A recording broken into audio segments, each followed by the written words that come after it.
Good morning, everybody. Keith Engel here for TGI Sports Talks Sunday Stream of Consciousness. How is everybody today? I'm getting a little, I think I might have too much stuff going on here. Hopefully the feed is okay. I feel like my voice is off. I'm going to turn this off. We try to get a little bit better. There we go. That looks a little better. How's everybody doing today? The first Sunday in May. We just had the first Saturday in May. That makes sense. We just had the first Sunday in May. We had the Run for the Roses yesterday, the Derby.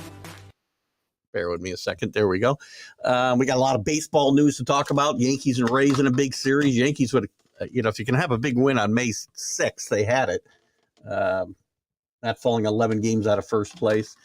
We'll talk about that series, the Dodgers series, some of the surprises and who might stick around and who may not. Some of the big call-ups, the Angels and Cubs, both with big prospect call-ups here recently. We'll talk some NFL. We'll talk any draft you might want to talk about. I want to rank the divisions today, at least as we stand here before we get to OTAs and such. And we'll talk NBA basketball with the playoffs, and the Knicks with a really disappointing effort yesterday. Showed zero fight in this game. And we'll talk Sixers and Celtics and the rest of the series as well. And I don't know when we'll run this, but Jim Biringer could not join us live. He's just busy. He's in his own playoffs today. But he did put together roughly a 14-minute catch-up for us for the NHL. And I think when we talk about the NHL, I'll play that update clip that Jim sent us, and we'll go from there. So, and I can play it live, and you guys can have your comments, and we can stop it at any point, and we can also, comment back and forth as we're playing it. So anyway, good morning to kneecap biting with smoking Jeremy. Good morning, Jeremy. How are you today? Obviously a Lions fan. Good morning, Alan. Good to have you with us. Your Rangers still surprising me. Only 5-5 in their last 10, but still leading the West and leading the Angels, surprisingly enough, as the Astros and Mariners continue to struggle. So congrats so far. It's only May 7th. And to your question you asked me last week, yes, I'm getting more worried about my team every day. It is an awesome Sunday. The weather's great here in upstate New York. Hopefully it is wherever you are. If you're in Detroit or somewhere in Michigan or somewhere else, Jeremy, I hope it's beautiful there as well. And good morning, Rick Sherlock. Happy birthday again to Rick. Yesterday, I believe, was Rick's birthday. Happy birthday, Rick. Good to have you with us. Belated happy birthday to Alan. Alan, you too. Alan had a birthday this week as well. Thank you for reminding me that, Jeremy. So two of our longtime followers, Rick and Alan, with birthdays this week. Happy birthday, guys. You just need a bullpen and you'll be, bullpen's an important part of the game. And don't forget, we'll talk more about this. I will say this. The offense has played better than I would have expected. The OPS on-base percentage has picked up. I'm still waiting for the starting pitching. It's already started. I know you think this DeGrom thing's a short-term thing, Alan, but I guarantee you this will linger. I've seen it here in New York for too long. 30 years old for Alan. Oh, my God. You're ancient, Alan. Multiply that times 2 in several years, and you've got my age. And Rick's a little bit older than that, too. But happy birthday again anyway. Bronny James of USC, I did make a note of that as well. I'm a little surprised. No, baby. LeBron gets a bad rap, man. He's a great player. He has turned into a bit of a diva, I suppose, later in his career, and he should shut his mouth about political issues and such, but he's not going to retire to be the USC head coach. I'm a little surprised, by the way, at this selection for Bronny. I kind of thought, if he's going to stay in Southern California, UCLA would be the program for him. I mean, maybe he wants to put a program on the map. USC hasn't had a horrible team. And he certainly will make them better. But I was a little surprised by the choice. He had Ohio State was on his roadmap, UCLA was on his roadmap, and a few other teams. Jeremy's north of Detroit. Thunderstorms coming through, but always sunny when you're this side of the side. Oh, good point. Excellent point. When my feet hit the ground, Jeremy, I'm happy. There's Alec Simpson. Good morning, Alec. Out over there in the UK. I guess it's good afternoon to you. Alec helped me out and popped in Friday morning, and the Mad New Yorker was unavailable due to some family commitments, and helped me fill the hour. So thank you for that again, Alec. I put you on the spot, and you came through with flying colors. Been fun watching Evalde going 8-9 innings, though. Evalde's pitched well, and I like it when I see guys pitch deep into games. As you know, listening to me rant about the game of baseball today, one of the problems with the game is we don't let pitchers pitch. So I'm happy when I see guys going deep into games, and Evalde's pitched well. Certainly pitched well. Martin Perez has pitched well. So I still think you should have traded him at midseason and then re-signed him as a free agent, but that's just me. Would love your thoughts on the pitching clock in the Giants game. Fill me in, Alec. What happened? Let me check it out. Not something I saw. Pitch clock. San Fran. Let me just see if I can find something quick. Here we go. Let's get news. New ball game. San Francisco A's broadcasting. Ruined such a sweet moment for Sergio Romo. Is that what? No, that's a month ago. That's not it. Yeah, fill me in, Alec. Well, I'll comment for sure. I have a lot of comments about the pitch clock. The pitch clock is the one new rule that I've been able to get my head around a little bit. But there's still some flaws. It doesn't allow for standing ovations. It takes drama out of some moments in the game, because baseball's a game.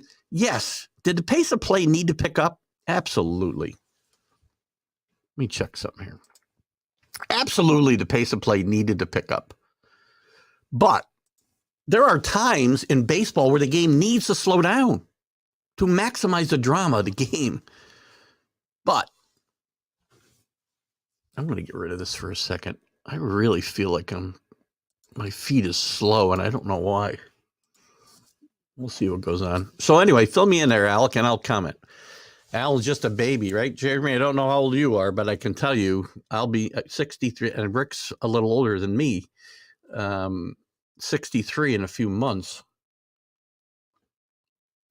And as we get this house ready to sell, as you guys, I've been hinting at this for a while. We bought a new townhouse in Half Moon. It won't mean that much to you guys who aren't local here in upstate New York, but up at Half Moon, halfway between where we are here in Saratoga. It's in Saratoga County. They're near the track. And we're waiting on the closing. But in the meantime, we're getting this house, which my wife has been in 30 years, ready to list. And I did some repair work and painted the deck yesterday, and getting some landscaping work done, cleaning junk out of the house. We got some painting to do. We had carpet put in, like 3/4 of the house, new carpet, so it'll show better. Because the goal is to pay off this entire house with the sale from this house and maybe have some money left. So Keith's very tired today and hurting a lot. Worst GM in the NBA, LeBum. So we got LeBaby and LeBum. Let's see how many nicknames we can come up with for LeBron today. He is a bad GM, but listen, the Lakers are up 2-1 right now on the champs. Don't count the champs out, though, because Heart of the Champion, we talk about here a lot. And don't count the Warriors out. They were giving up for dead against the Kings. Alan, I will agree. The one thing that I thought the Rangers had done well was hire Bruce Bochy. Bruce Bochy's a Hall of Fame manager, couple World Series rings, did well with Padres before he got to the Giants, took the Padres to the World Series, got beat by Yankee dynasty team. So I agree. Bochy has been we're certainly all over the place here today, right? But it is the stream of consciousness show, so that's fine. Bochy's certainly been a big difference. I like him a lot. Pitch clock is the main reason for stolen bases being. That's not the main reason. Well, that's one of the reasons, definitely, Jeremy. But another reason, there's a couple of reasons for the stolen bases being up. Being able to throw to first base only twice is a huge part of that, because if you once you throw it over twice or step off, and you don't have to throw over. All you have to do is step off the rubber. And you can do it twice. And now you got a free stolen base, basically. So the pitch clock, the rules about throwing over, the bigger bases, everything. Again, all artificially manufactured to improve offense and hurt pitchers. I will continue to harp on this.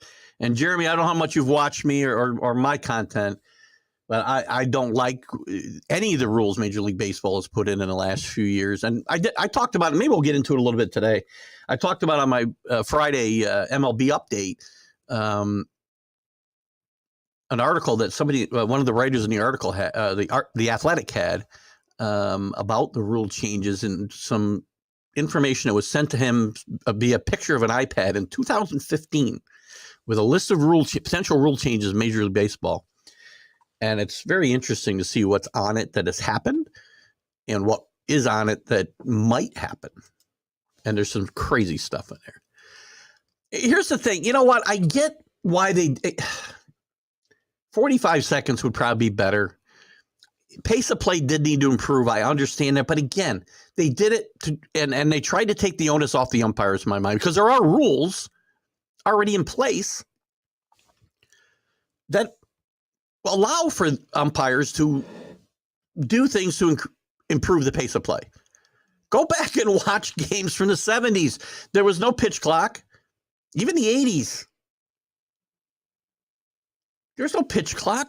Games were regularly 2 hours.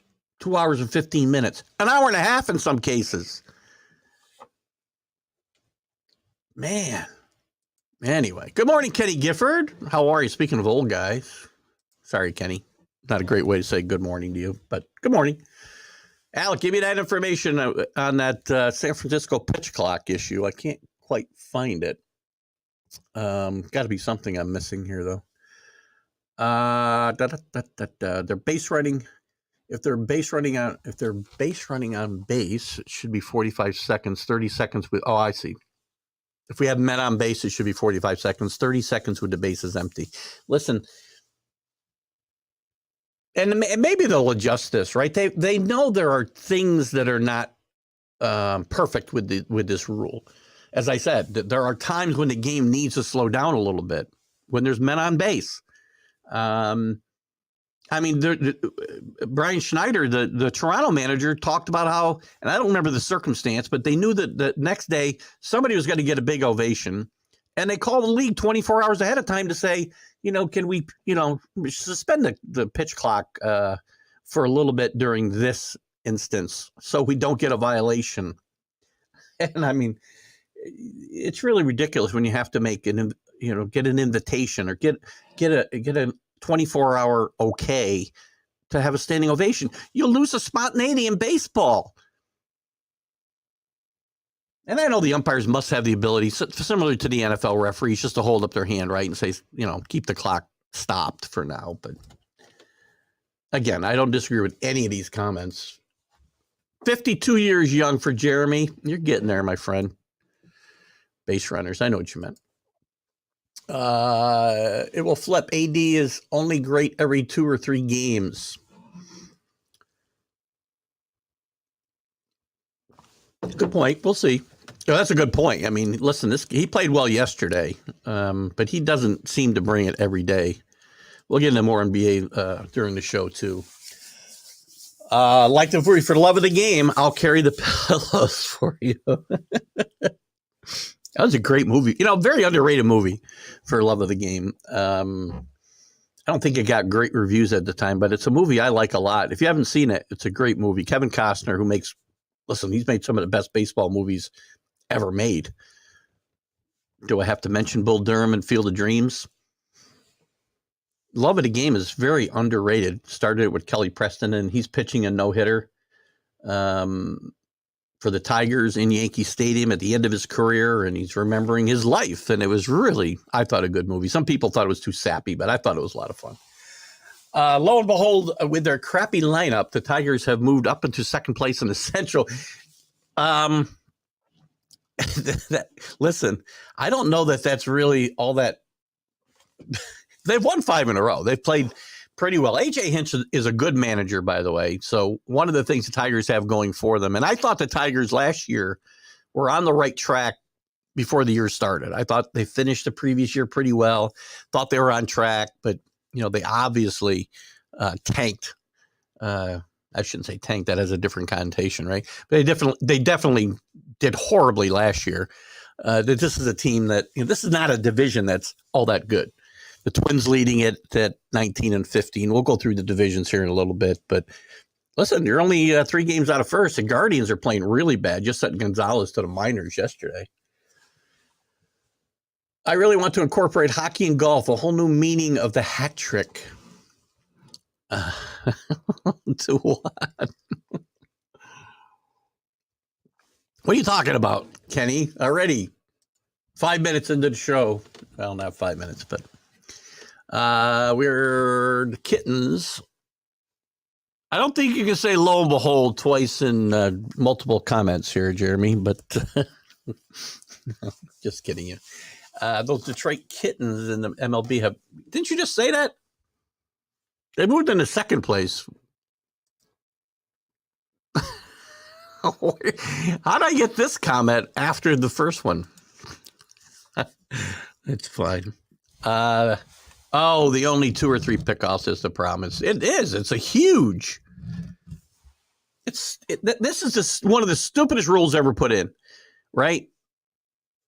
How often? I mean, when you get a big base stealer on base, you see guys throwing over, and and part of the art of picking runners off is not showing your best move the first time, and it's just, again, don't get me going on the rules. We'll be here all day just talking about that. Council got ejected on. Oh, I did see something on that. I saw Council got ejected. The clock was messed up by the umpire, and the Brewers got a free runner. Listen, let me just see if there's. I didn't watch it because it was a video. Damn it! Yeah, they don't have it.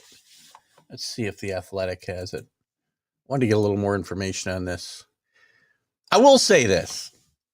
I did see Craig Counsell got thrown out, and I didn't see the whole story because, again, on ESPN, when I was going through the news today, it was a video story, so I didn't even look at it. Let's just see if it's all a video. I don't want to do that because that'll screw up my feed too. Listen, the umpires have the discretion to, or should, if they don't, should have the discretion to overrule play clock violations depending on circumstance. And when the count is messed up, the clock is messed up, the umpires need to be able to step up and say, hold on a second, let's just restart. You see it in football. And maybe it's just a matter of them being able to work through this. I don't want to defend this rule. I was against all of these rule changes. I'm still not crazy about it. The only reason I'm for the pitch clock more than I was, I'm not going to say I'm totally for it, is because the pace of play has sped up and the game as a rule had slowed down too much. But again, you need to have flexibility where the umpires can just say, hold on a second, let's get this right. Don't do things that cause teams to get free runners and change the complexion of the game. That's not what the rule is for. I mean, that's what they have to be careful of. The rule is to speed up the pace of play. The rule should not help teams win or lose games. I don't think. Now, there's a lot of other things too. Max Scherzer is a firm believer that the pitch clock is leading to a lot of injuries that pitchers have as they're rushing into their deliveries and such. And maybe that'll get better as people get used to the clock. Young pitchers probably have a better advantage. I think I've mentioned this before. Young pitchers who have pitched with it in the minor leagues probably have an advantage over guys who have been in the majors for a long time and have had no use of it. So, listen, Craig Counsell is one of the best managers in baseball. I think he might be the best manager in baseball. I'm a big fan of Craig Counsell. I think he's done great things with a very flawed team in Milwaukee. They were my sleeper pick to win the World Series last year. How'd that work out? But listen, there are flaws in all of these rules. Probably the one that can work around those flaws, as long as they're flexible, and it should be kind of a fluid situation. As they see issues that happen, they should do things that address the pitch clock situation, so we don't see these things occurring over and over again. We're going to have them happen. We've seen a few things already, and I think they've done a decent job of addressing these. I don't want in any way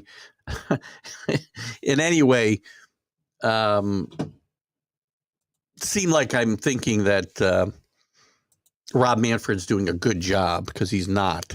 But at least maybe the pitch clock thing can be a fluid situation and we can get it right.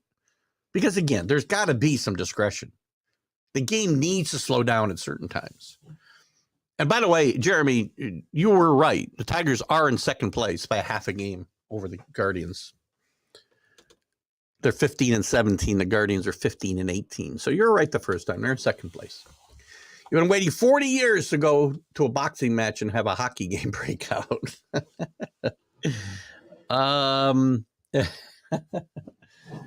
It's funny in hockey, they want to do away with fighting, and who the heck?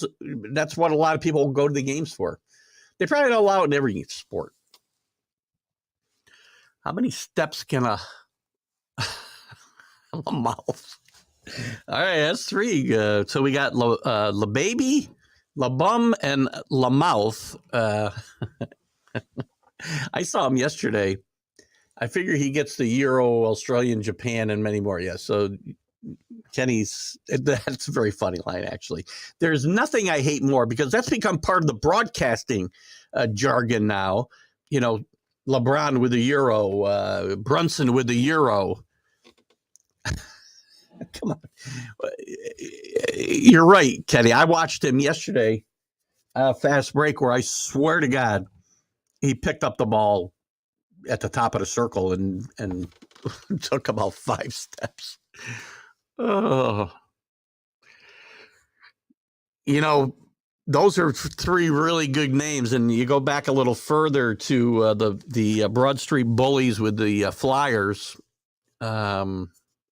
Derek Sanderson was with the Bruins. He was a big fighter. I'm trying to think of the big fighter on the Flyers, and it'll come to me probably. They set a record for penalty minutes of Flyers back in the probably the 70s or 80s.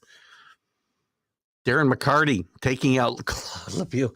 We got a big hockey fan. Stick around for the Jim Biringer segment later. I don't know when I'll run that. As I said, Jim Biringer wanted to be with us today, and you'll hear him in his remarks. He's got his playoffs today in hockey, so hopefully he'll be back with us maybe next week.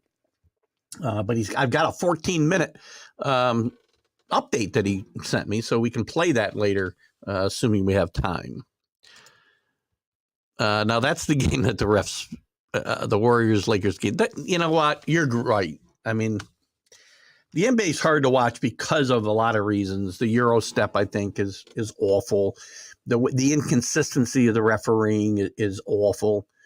I mean, look at Major League Baseball umpires look like superstars compared to NBA officials. And I get it. The game's fast and you miss a lot of stuff, or you let them play and they get grief from somebody. You don't let them play, you get grief from somebody. Just you need to be consistent in the way you call games, I think. And I just found the games yesterday were hard to watch. Being a Knicks fan, I saw no fight out of the Knicks yesterday. Very disappointing in their effort. Not so much that they got beat. They're playing a well-coached Heat team on the road, but you'd had 4 days off. You look like you just had nothing in the tank. And it wasn't so much that you lost, it's the fight that you didn't show. And the Lakers-Warriors game, I found it fairly unwatchable yesterday. I tried to defend the NBA a bit, and it's very hard to do. Good luck to Jim for sure. We sent him our good luck, and we'll play that. We'll play his update, and I found a way I can share it, and we can comment as Jim is. He can't comment back, obviously, but we can comment, and I can stop the video and chat a little bit if we need to. Ranking officials professionally in the U.S. I would say baseball umpires 1, hockey referees 2, NFL referees 3, NBA officials 4th. If that's what you're looking for, Jeremy, that's what I would give it. MLS, I don't follow it that closely, so NHL, I could put them ahead of MLB, I guess. I've got them second, right? Oh, you got the NFL behind the NBA. I would say the NBA is worse, but look at it. This is a very subjective thing, right? Refs are consistent, just consistently poor. Well, there's that. Listen, if they were consistently poor, you could adjust to that, though, Jeremy. The problem is inconsistency. I had this argument in years for baseball. I know that you're newer to baseball than you are some of the other sports, Alec. But, umpires used to say that, well, that's my strike zone. Well, there's a strike zone. There's a strike zone. You don't have a strike zone per umpire, which is maybe why Jeremy's got them ranked lower than I do. So anyway, that's a good ranking. No, I don't have a problem with that one.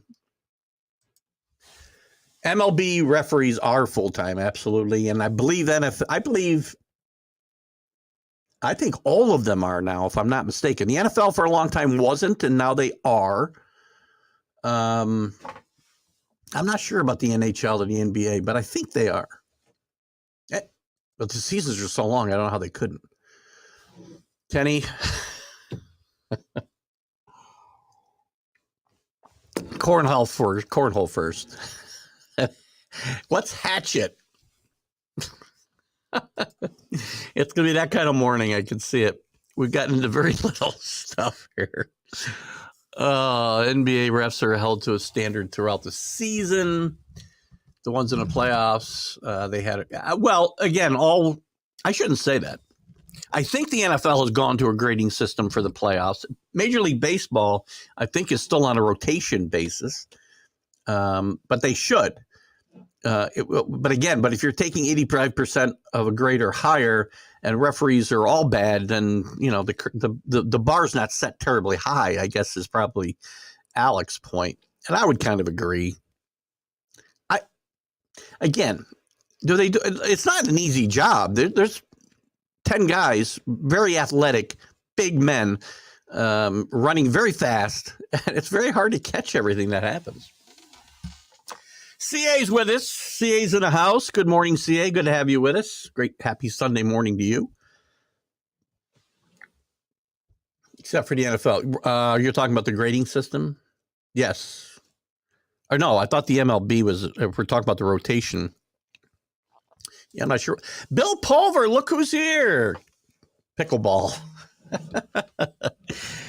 Where have you been, Waldo? Good to have you with us. Billy? I thought the NFL changed changed that, Alka. Maybe I could be wrong. Maybe they were just talking about it. Let me check something here. Our NFL refs. Am I talking out loud while I type? Oh, God. So much to do today, guys.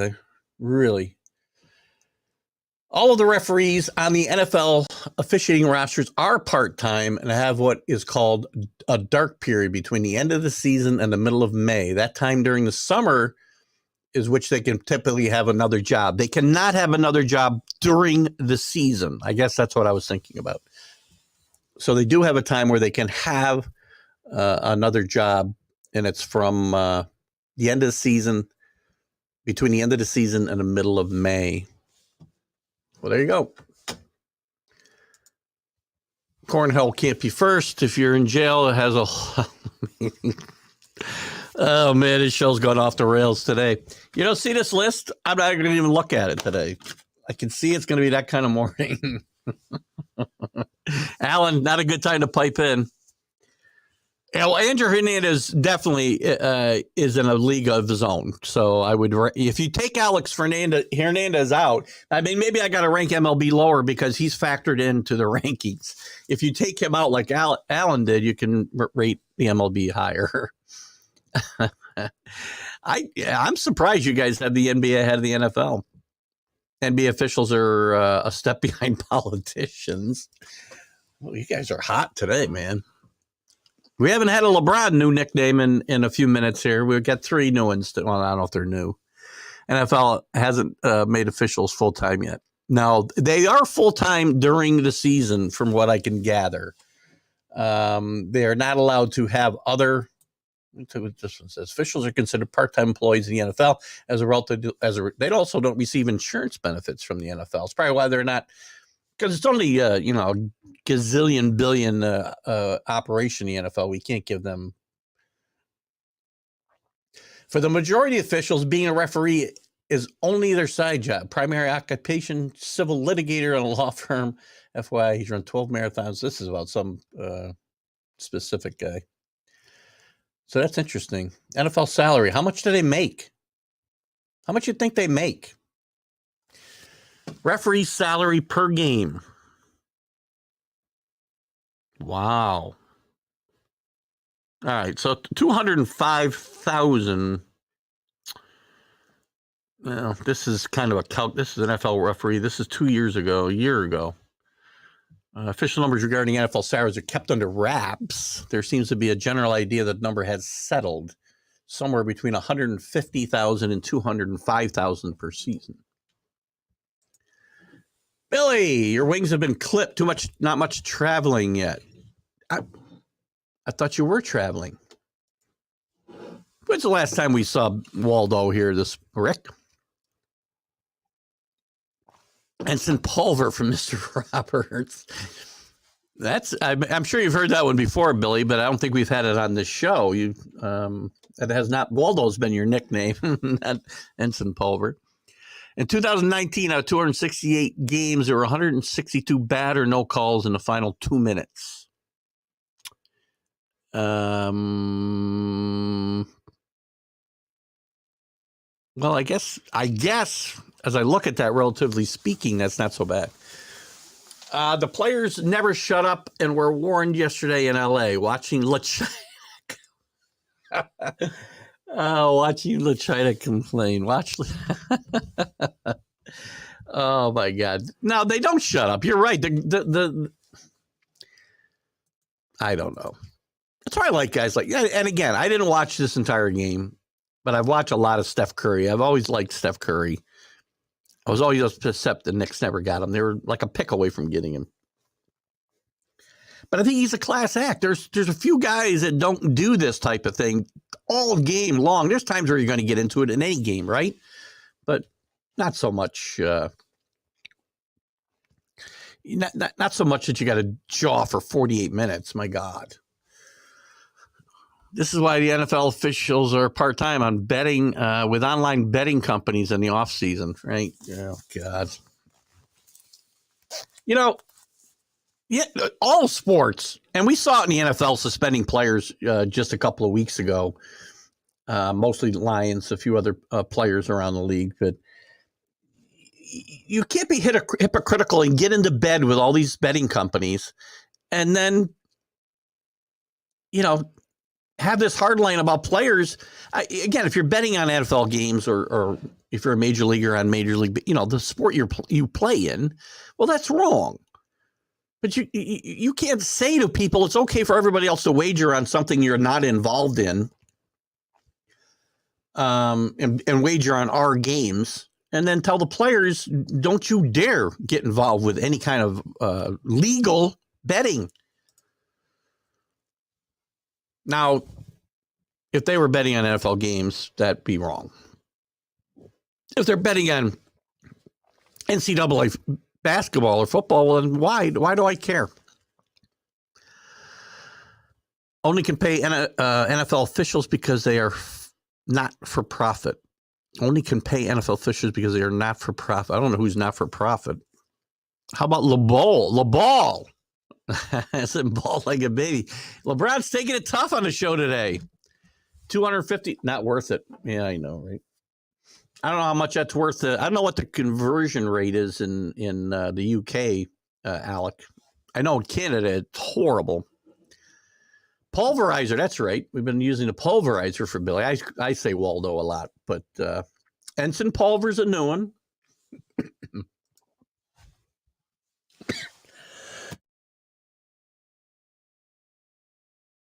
Sorry, guys. Bill's Spanish ladies have him hoping. Oh, God. That's right. You're right there in the heart of that. 4 Lions players suspended for a total of two were cut, I see. But 8 player assistant. I know there was front office people. Boy, sorry about that, guys. I think for some of these guys, Jeremy, and you can correct me if I'm wrong. For some of these guys, the major violation was that they were betting or placing bets while they were on in team facilities. But anyway, I still will say the NFL, unless players are betting on their sport, just let it be. Who cares? Because you've said you're in bed with all these companies and you say it's okay to gamble. You're telling your fans it's okay to gamble. Now, I don't want to, there shouldn't be any doubt that players are not gambling on the NFL games. They should not be doing that in any way, shape, or form. But if they do something else, then whatever. And Watson is Sherlock, for those of you who may be newer to the show. The Alabama baseball manager got fired for betting against his team. Well, that's obviously a bad thing, right? We all know about Pete Rose. You know, the problem with Pete Rose, Pete never saw it. Pete thought, oh, okay, I gambled on my team, but I never bet against them. The Alabama manager did bet against his own team, which is wrong. But Pete never got the fact that when you're betting pretty much every game, when you don't bet, you're really betting against your team because you don't think they can win that day. And it affects the way you're going to manage. Again, you can't be betting games you're involved in, win or lose. But the hypocrisy comes when the leagues are getting involved in gambling themselves again. So, what do we got here, Jeremy? Yes, but if the guys in the FO are showing these young men, hey, this is the one I use, and it was the one the guys in FO that caused the NFL to out their eyes on the Lions in the first place. I'm not sure. Hey, this is the one I use. Oh, front office. Sorry. Are showing these young men. I get you. No, I mean, nobody should be. Look at it. They happen upon it themselves. I get that. No, I do say that I agree with. I will not disagree with the front office part of this. I'm not saying I'm not absolving these guys of blame. Don't get me wrong. I am saying that the NFL is probably a giant hypocrite in this situation. That's all. I don't think these leagues ought to be involved with the organized betting, legal or illegal, whatever it is. Well, of course, legal wouldn't be good. Any legal gambling, you shouldn't be taking money from these organizations. You're worried about what it looks like for players when they're doing any kind of gambling, even if it's at the racetrack or on the golf course. I mean, the rumors still exist here 20 years later, almost, that Michael Jordan sat out a year because he didn't retire. He was suspended for his gambling habits. He didn't bet on basketball. There was no talk that he did, but he was losing hundreds of thousands of dollars, if not more, on golf courses and in casinos all over the country. And it does show a lack of leadership when the front office is getting involved and showing players, where they can go do it. Again, but it's all part. Your mentality changes when the league you're involved with says it's okay. Gambling's okay. We can take their money, but you can't be involved at all. And I don't think players listen. I don't want impropriety to be even a thought in people's head that players would take money to throw games or referees will take money to throw games. We know it's happened. And that's why for leagues to get involved and take money from gambling organizations, legal or not, is ridiculous. They should not be doing it. How many players do you think let their friends know who to? I'm sure it happens. Sure it does. And it's got to come up in conversation. Who's hurt Sunday? How's so-and-so's arm? Right, Alec? I mean, look at people are human. They're going to ask and they're going to answer. Gambling shouldn't be allowed outside of Vegas. Another way to bring people to their knees. Well, we won't get into that whole conversation, but listen, as a person who does, wager a sawbuck here and there or more, not as much as I have in the past, but listen, I don't have a problem with gambling if it's done responsibly. I have trouble with the sports leagues themselves being involved in the operation. And if you're taking money from them, you're part of the operation. Sorry.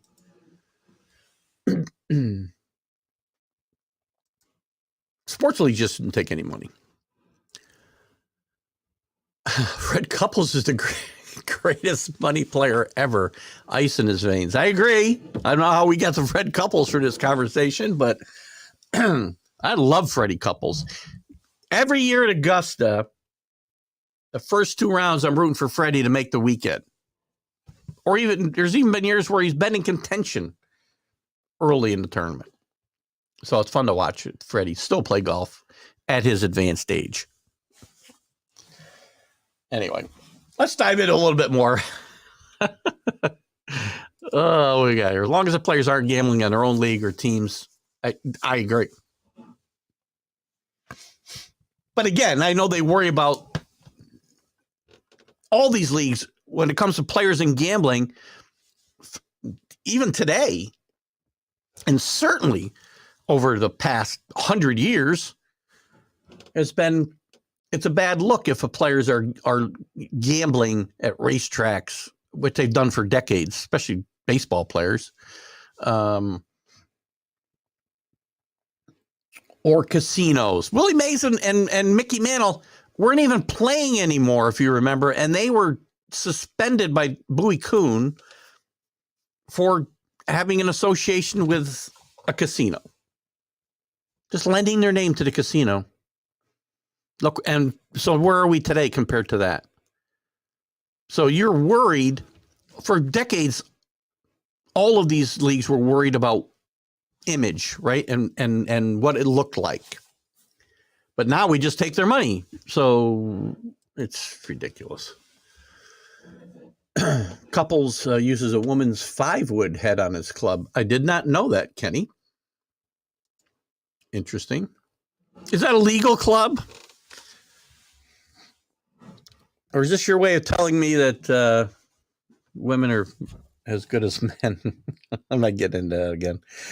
Let's take a look around Major League Baseball, shall we? Let's go through the divisions quickly. As we said, we could keep this up longer. It's fine.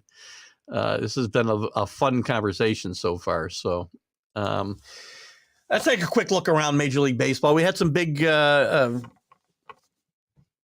series this weekend with the Yankees and the Rays, and I don't want to short anybody, but obviously the Dodgers and the Padres as well. Both of them have been split early on. The Rays continue to dominate in the American League East, although the Orioles have cut their lead to 4.5 games. I want to talk about this Rays-Yankees series only in the fact that Friday night, there was nearly a dust-up because Randy Arozarena hit a home run in the first inning and hot dogged it all the way around the bases. I mean, he did this. You can't show up a team and a pitcher more than he did. I've never seen anybody show up anybody the way he did. Then he gets hit twice, and twice the next 2 times out by Brito and Abreu, I think. And he took some exception to that. The dugouts were jawing each other. Nothing happened. And Kevin Cash is known instigator in these things anyway, in my mind. But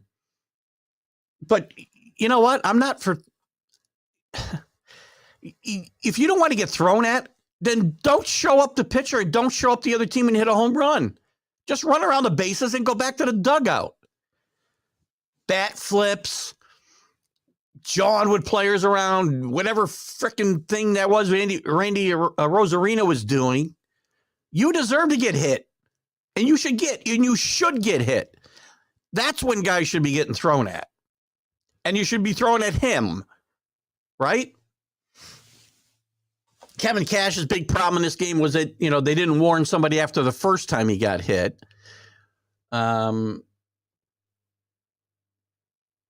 I'm a little surprised they didn't retaliate because the Rays are known for that, and it's fine. I understand that they don't want this to escalate into a beanball war, which has happened, but the Yankees play again today, and I think they play 3 more games here in the next 10 days or so. I think. Well, they got quite a few games left through the season. This could carry over. But you're going to get hit, and you should get hit. Sorry. I don't want to promote violence, but if you want to show up a guy as badly as Randy Arozarena, it's hard for me to say, then you're going to get hit every time. So shut up, Randy. Shut up, Kevin Cash. He's always... Kevin Cash is a good manager, obviously. For Tampa to do what they do year in and year out, with the turnover that they have, they don't sign, well, they did sign Wander Franco to a long-term contract, but doesn't mean they won't trade him for younger guys and cheaper guys down the road. But he's always got a little edge to him, and I don't like it. Always chirping about something, especially when it comes to the Yankees. I don't know if you remember a few years ago when CC Sabathia was in his last year. I think it was his last year. And he had a bonus if he went X amount of innings. And all he had to do was make it one more inning. But they got into one of these little tit for tats with the Rays and the Yankees. And CC, not that this is going to hurt him a whole lot. It might have been $500,000. I can't remember. It feels like it was a big number. But again, relatively speaking, he didn't get his bonus. Yankees might have paid it anyway because he hit a guy protecting his players. Pitchers should be to protect their players. And if guys are going to hot dog it around the bases, this is the kind of thing that's going to happen. And I don't have any problem with it at all. Oh, where are we here? Let me, I know we got, where'd I leave off here? So what if an NIL, I don't think they can. I don't think they can, Jeremy, but that's a great point. It should not. First of all, NIL, do me a favor. When I start up the sports huddle again, college sports huddle, tune in because we talk a lot about NIL and it's not good for the sport. I've got to believe there's some restrictions. I don't think they can take money from a casino. I don't think.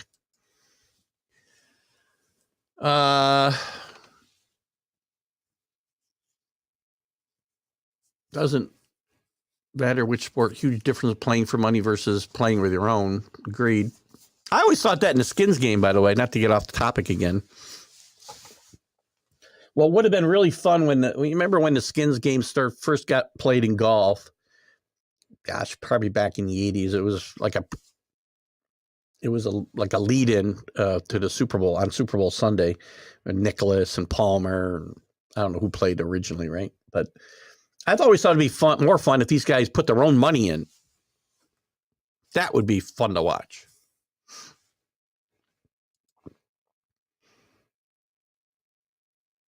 I'm not sure what that's about. How far do you think the ball? Listen, I think the Orioles can make the playoffs. In my preview show this year, I didn't have them making the playoffs. It doesn't mean I think they're incapable of it. This team's playing really good baseball, and they have done so for nearly a year now. After a horrible start to last season, they've done a great job of turning it around and playing really well and doing it with kids mostly that have come through their organization. They've played really well. The Red Sox have played much better than I thought. They've now won 8 in a row. 21-14, just a couple games behind the Orioles. I mean, the Yankees and Jays are huge disappointments. 7 games and 9 games out of first. But with the wild cards, does it really matter? Which is one of the reasons I don't like extra wild cards, and I don't like... I'm just going to come off like a grumpy old grandpa again. Put the bean right in the ear. Then see if he showboats. I don't disagree. I mean, I don't want to hit guys in the head and hurt them, but certainly you have to send messages to these guys. You cannot show guys up the way he did. Maybe the pitcher should do cartwheels after. Right? I mean, anytime a pitcher does anything demonstrative on the mound, and there have been guys who will, get pumped up after a big strikeout, and you're not allowed to show emotion. But we got on the mound, but we got to let all these bat flips go and taking 5 minutes to get around the freaking bases. Just hit the freaking ball and run. Still bouncing. I know, because I'm getting excited. I'm doing this.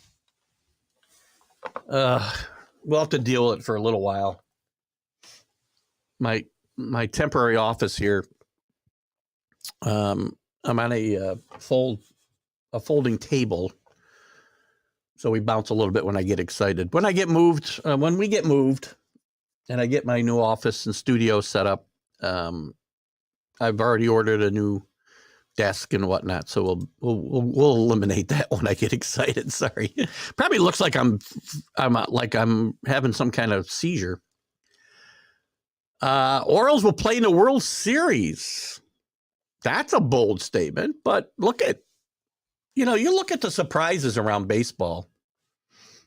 The Rays and the Orioles, I don't think the Rays surprised me, yes, but they do these types of things all the time. And the Orioles have now, as I started to say, have played good baseball for nearly a year now. They got off to a horrible start, but in June last year, they really started to get it together. But I don't think teams like the Pirates are for real. The Rangers, I'll reserve some judgment on. I've been very tough, but their pitching, I think, will let them down eventually. Yankees a disappointment. No way better now than playoffs. They're a little better. No, they're not. You're right. I mean, they're better. The Bader's back because I love Bader, and I think if he stays healthy, which is a question mark, he'll be a huge addition to this outfield. But I still got Aaron Hicks in the lineup too much. 0 for 4 yesterday, hitting 136. The rotation is a mess because of the Rondon signing, which I've been bashing. I got Jack Hirsch called me out a little bit Friday morning saying he didn't recall me bashing the Rondon signing when it happened. And I did. I did it here. I think I did a vlog about this signing, that this was not a good signing. Too much money, too many years for a guy who's had 2 good years in San Francisco following 6 really bad years due to injury and bad performance in Chicago. And I said it was not a good signing and it would hurt this team. And he hasn't pitched an inning. It's May 7th, guys. And he's not anywhere as close to returning. Severino's hurt. There was all this talk about what a great rotation. Yankees are the best rotation in baseball. Garrett Cole's been great. Chavez has gotten off to a shaky start, but he'll be okay. But now we got all these starts out of Schmidt and Herman, who pitched really good the other night, by the way, and Aaron Boone screwed that up. And Brito, like 20 plus starts out of those 3 guys. That's not good. And Aaron Boone, again, as I said on Friday's show, Close the book with the metrics, all right, with the analytics. Close it. You don't take a guy out in the ninth inning with one out. Sorry, he gets the first out. He's got a 2-0 lead. He's only thrown 88 pitches. That loss is all on you, Aaron Boone, and your frickin' analytics book. You and Brian Cashman both. That's the problem with the Yankees, by the way. Brian Cashman keeps putting out these teams that are flawed.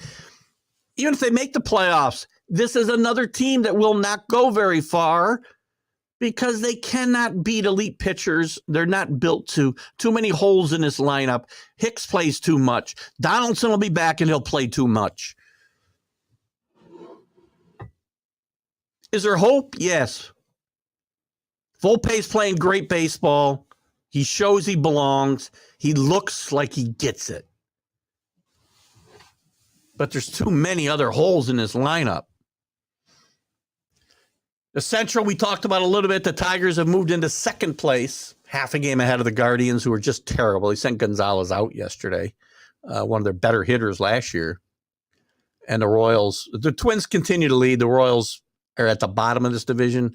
Them and the A's are just going to be historically bad this year from the looks of it.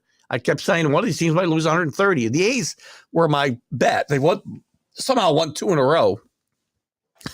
And they're 3-7 in their last 10, which is a step up.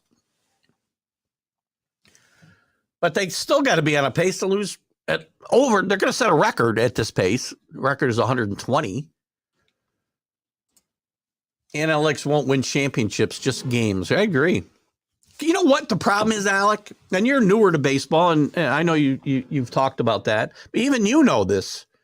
Analytics, you cannot just look at numbers. You have to have a feel for the game. And what happens is when you rely so much on analytics, like these guys do, that you lose that feel for the game, and you make moves just because the analytics say I should do it. And that's, this guy can't pitch in the sixth. This guy comes in the seventh inning, strikes out the side, gets out in 3 pitches, whatever. And now he's out in the 8th because the book says he's my 7th inning guy. I got to bring in my 8th inning guy. Watch the games. Just watch the games and get a feel. Aaron, just once. Just once. Out west. Wow, 9:30 already. Out west, the Rangers continue to surprise me. Just 5-5 in their last 10, but they continue to lead the Angels by a game. The Angels brought up their number 1 pick last year, Zach Neto, by the way, plays shortstop. He's now their starting shortstop. They just drafted him sometime last year. He'd been playing in Double-A, ripping the cover off the ball, and he's now either starting shortstop. And the Angels are one of the surprises in baseball, I think, at 19-15. 7-3 in their last 10, playing really good baseball. They might, and I think, sorry, Alan, I think they might have more staying power than the Rangers. We'll see. Bears watching. The Astros continue to struggle a bit, as do the Mariners. One game over, 1 game under 500. The Astros have now lost Luis Garcia for the year. He's going to have Tommy John surgery. That's a bad loss for them. And it's going. And again, they'll get. I don't know. I think they'll get Altuve back. What's he out? 40 games? I think they get him back here soon. They need him back soon, by the way. So anyway, the NL West is kind of a mess. The NL East, the Mets are playing as worse than the Yankees, by the way. They don't score any runs. Offense is a mess. Buck keeps hitting Lindor third. I don't know why. The $80 million and 80-year-old duo of pitchers. Verlander's just thrown his first start, gave a couple home runs. Scherzer's been inconsistent and ineffective at times. Been suspended for using too much rosin, which is stupid.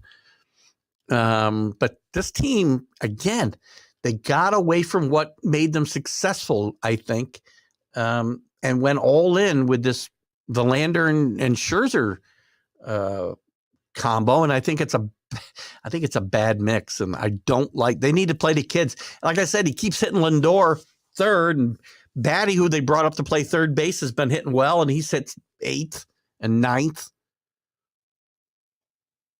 Nemo's the only guy really playing decent baseball in my mind on that offense. McNeil bats all over the order. He only won the batting championship last year. So I'm a big Buck Showalter fan, as you know, from watching the show, but Buck is not doing a great job at the moment. The Marlins, who have been a surprise now, have lost 5 in a row to fall back into third place. The Phillies, who tried to right the ship after a horrendous start, have again lost 6 in a row. They're 8 games out of first. And again, it's hard to, I know we got 3 wild cards, which is ridiculous, but, and the Nationals probably playing better than we thought, but they're not very good. The NL Central is just awful. They got 3 teams with more than 6-game losing streaks, by the way. The Pirates, who lead the division, have lost 6 in a row. The Brewers, who are second, and I think will win this division eventually, have lost 6 in a row. And the Cardinals, who are the biggest disappointment here, and they just benched Contreras, who they signed to be their starting catcher for the next 5 or 6 years. He's no longer their catcher. He'll play DH mostly and play a little bit of outfield. 10-24. This team is really bad. They've had some issues with Tyler McNeil. They've had some issues, O'Neill, and this is not a good baseball team. The Cubs have won 2 in a row now, but they've been reeling recently. They just brought up their prized prospect, if you will, who's been mashing it in the minors, Matt Mervis. I don't know where he plays. Where's he play? First base? Let's see where Mervis plays. Hold on 1 second while I look at this. I said before, this Cubs offseason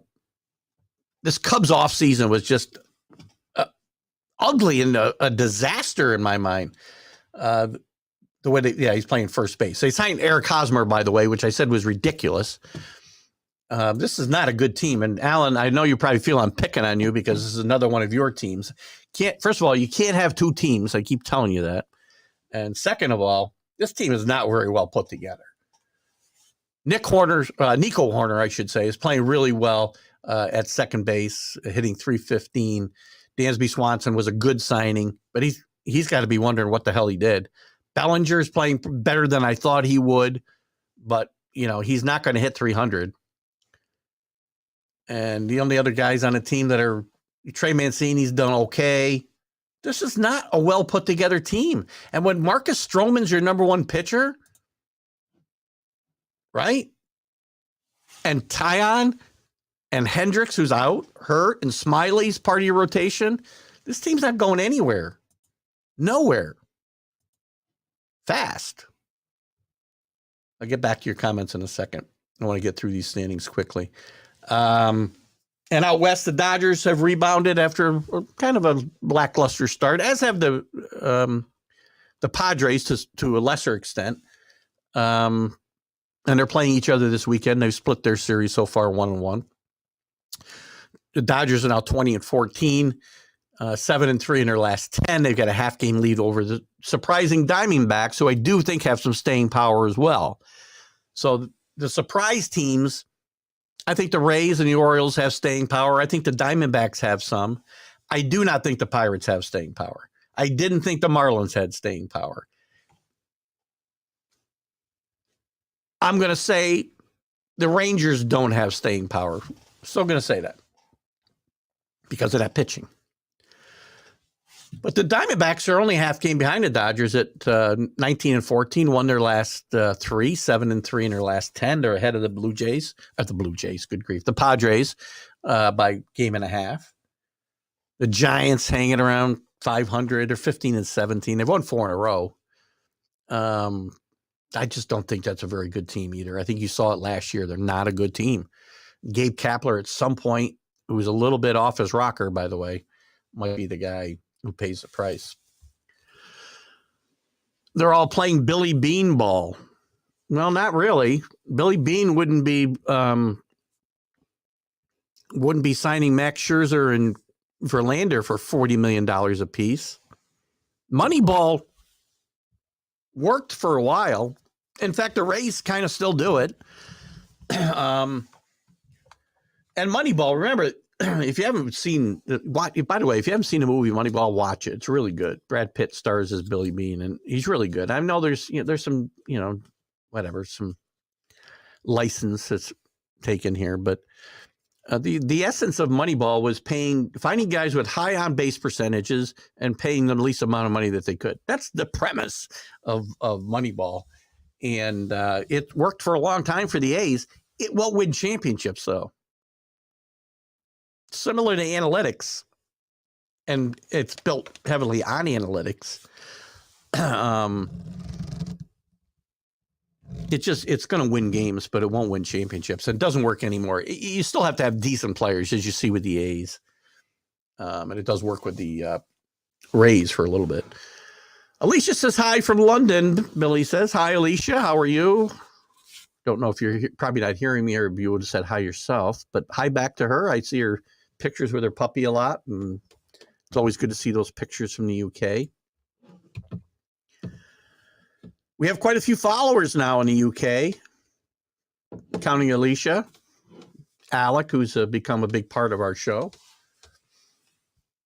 France pitched well. The key is whether Lance can be good again for the Astros.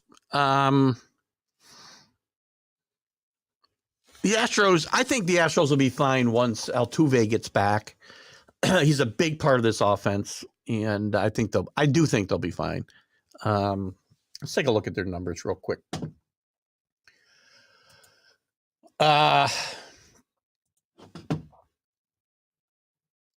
They've only hit 241 and 313 on base percentage. I do get it. This isn't analytics, guys. This is baseball numbers that mean something. This isn't made up stuff like WAR. Ridiculous. I even got to look at that, but on base percentage is huge. So one of the reasons I was down on the Rangers, as Alan knows, on base percentage, they've improved that a lot. It's over 340 now as a team. Well, the Astros are around 313. One thing they've done historically is get on base. They don't rely on the three true outcomes: home runs, walks, and strikeouts. The Abreu signing, I think, was a little out of the norm for them, and they're kind of paying a price because he hasn't hit a home run. He's only hitting 220 with 4 extra base hits. Not good. Pena hasn't been as good as he was last year, and certainly nowhere near how good as he was in the playoffs. Bregman's hitting 200. Dubon's been a bit of a surprise, playing second base in place of Abreu a lot of the time. He's hitting almost 300. Kyle Tucker, off to a decent start. 6 homers, 23 RBIs, 278. Alvarez, he's been kind of Alvarez-like. I guess he's been okay. The catchers haven't played that well. They miss Altuve in the middle of this lineup, and it has a ripple effect throughout the lineup in my mind. The pitching has been okay. Valdez has been pitching well, not getting a lot of result for it, but he's pitched pretty well. Javier's pitched pretty well. Hunter Brown has been a bit of a surprise and pitched pretty well. Urquidy, I'm probably saying his name wrong, has not pitched that great. Garcia hadn't been pitching all that well, but he was a key member of this team last year, as you know, and he's out now for the season. And as CA mentioned, France pitched yesterday, pitched 5 innings, didn't give up a run. He's going to be key for them now going forward. So what else we got here? Drew Smiley. He's not even good. He's not even good in those 3 innings. you guys are hot today. Let me tell you. He has the stamina of a narcoleptic snail. Pitch velocity as well. Jeremy, you gotta join our show every Sunday morning. When are you doing your UK tour? Now your fan base is growing. You know what? We do have about 50 followers in the UK. A lot of that, I'm sure, is my relationship with Dan Harris from Let's Talk Sports. A lot of that is people we had before. I know Al came to our show through the Dan Harris connection. So as far as the tour, I'll have to look into it. It's not going to be in the next few months while we're trying to get this house sold and get moved, and got 15 projects going on all at one time. I'm like Phil Dunphy. I'm terrible. If you guys are any of you watch Modern Family, I'm a lot like Phil Dunphy.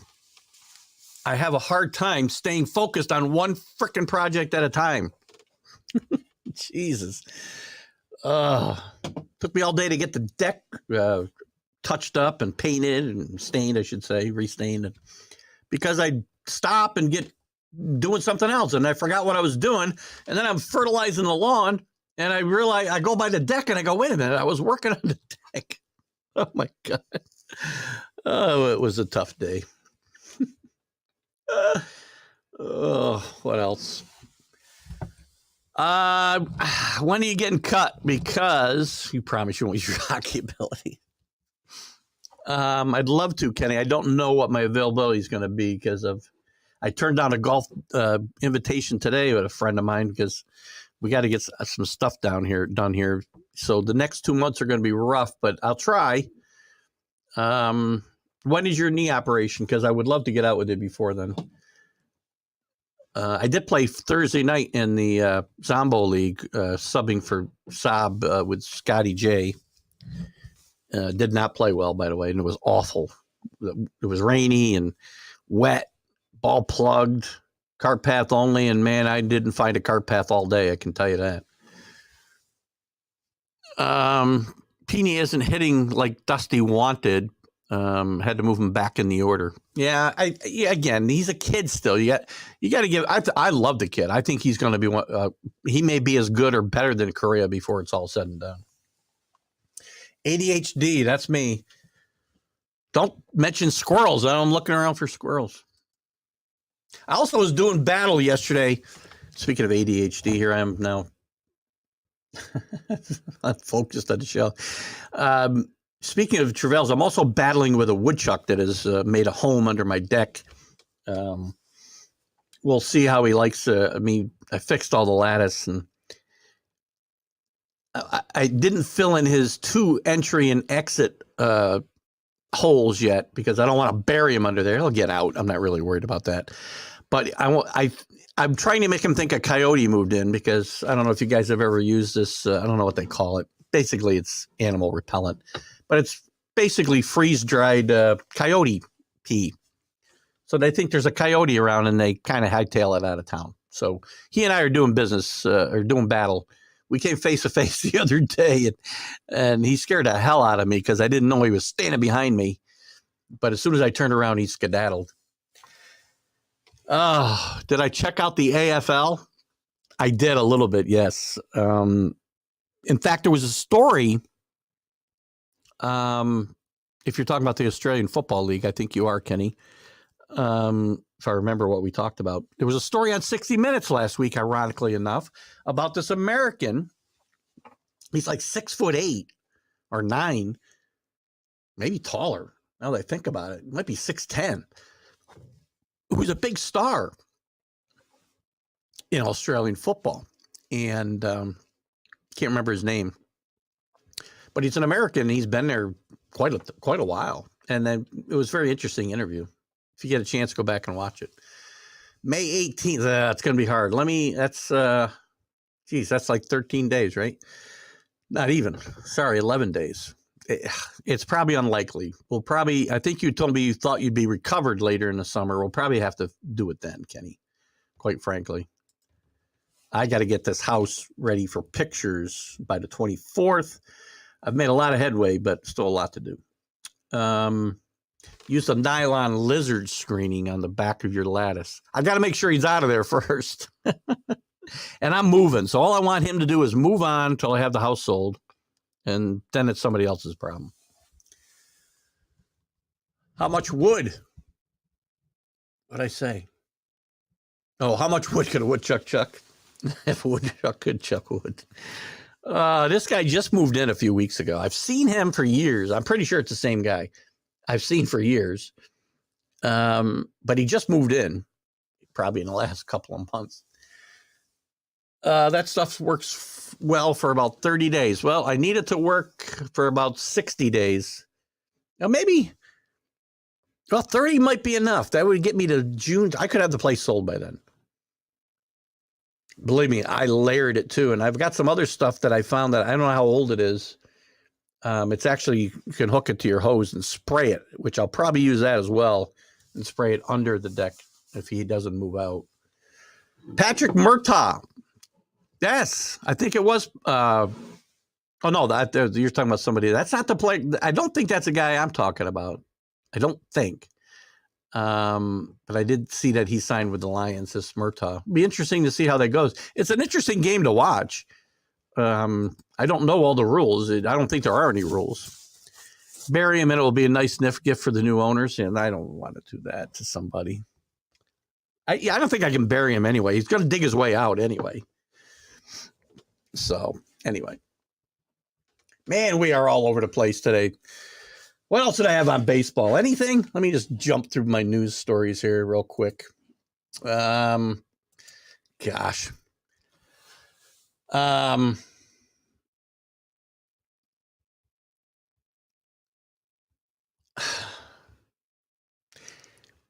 Athletics broadcaster Glenn Kuiper was suspended after uttering a racial slur while describing a trip to the Negro Baseball Museum. He'll remain off the air until a review of what happened during Friday night's broadcast is completed. He talked about a trip to the museum with colleague Dallas Braden, former Aves pitcher, and seemingly mispronounced the word Negro, making it sound like a racial slur. Later in the game, Kuiper apologized on the air without getting the specifics. It didn't quite come out the way it wanted to. He's obviously horrified by what he said. And this is an unfortunate situation for Glenn Kuiper. I mean, I don't know this guy. He's not somebody I can necessarily stand up for, but he's been working A's games for 20 years, and he's a younger brother of Giants announcer and former player Dwayne Kuiper. Hopefully this was just a mistake, and if it was a mistake, I mean, people make mistakes, and I don't know that I want to bash this guy for just one instance. So, kiss of death, moving to the Lions. Got to be able to bite kneecaps there, right, Rick? Is that kid on his hitting streak? Which kid?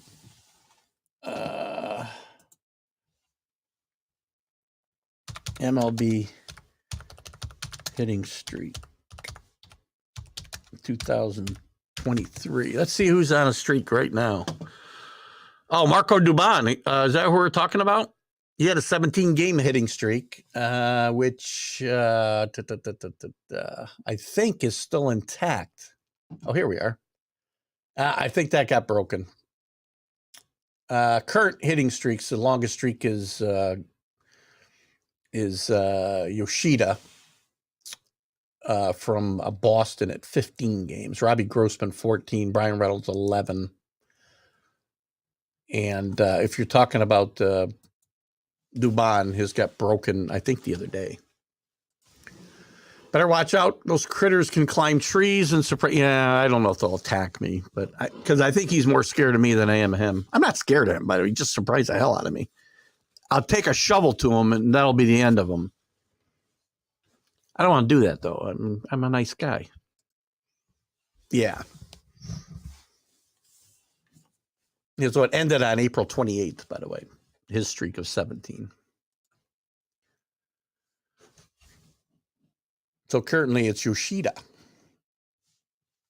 All right. Where was I? I was talking about Bryce Harper hit his first home run, but not enough as the Red Sox streak reaches 8 in a row, and the Phillies losing streak reaches 6.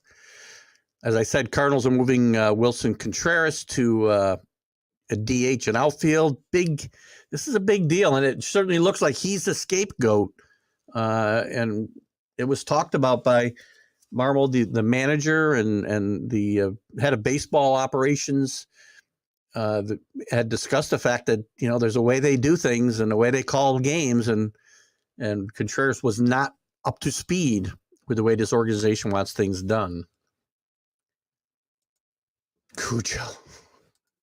I got Cujo the woodchuck after me. Careful, Peter will offer it. I'm not going to kill him with my shovel, I promise. So anyway, he looks like the scapegoat for the Cardinals' bad start. And by the way, when we talk about the Cardinals, and I know the Mad New Yorker isn't with us today, I wish he was, because we talk about leadership and how important having leaders in the clubhouse and on the field are. And I don't think it's a surprise that the Cardinals are having their worst start in like 40 years. Oh, no, maybe 50 years. I think this is their worst start since 1973, if I'm not mistaken. I don't think it's any coincidence that two of the biggest leaders on the team, Yadier Molina and Pujols, are gone. And Wainwright missed the first. Again, pitchers can only lead so much, I think, because they don't play every day. But they can be leaders in the clubhouse. And Adam Wainwright's been out. So, Blue Jays win without Vlad. Vlad was out with a bad wrist yesterday. White Sox issues continue. Again, another team that's a huge disappointment this year, right? Their record is very close to being as bad as the Cardinals. Their latest malady is Jimenez, their designated hitter, was hospitalized Saturday with abdominal pain and underwent an emergency appendectomy. So their issues continue. As I said, the Guardians sent struggling outfielder Oscar Gonzalez, who was one of their big hitters last year on their way to the playoffs, to the minors. Aaron Judge is expected back on Tuesday, which will help the Yankees immensely, but they've got more problems than just Aaron Judge being out for sure.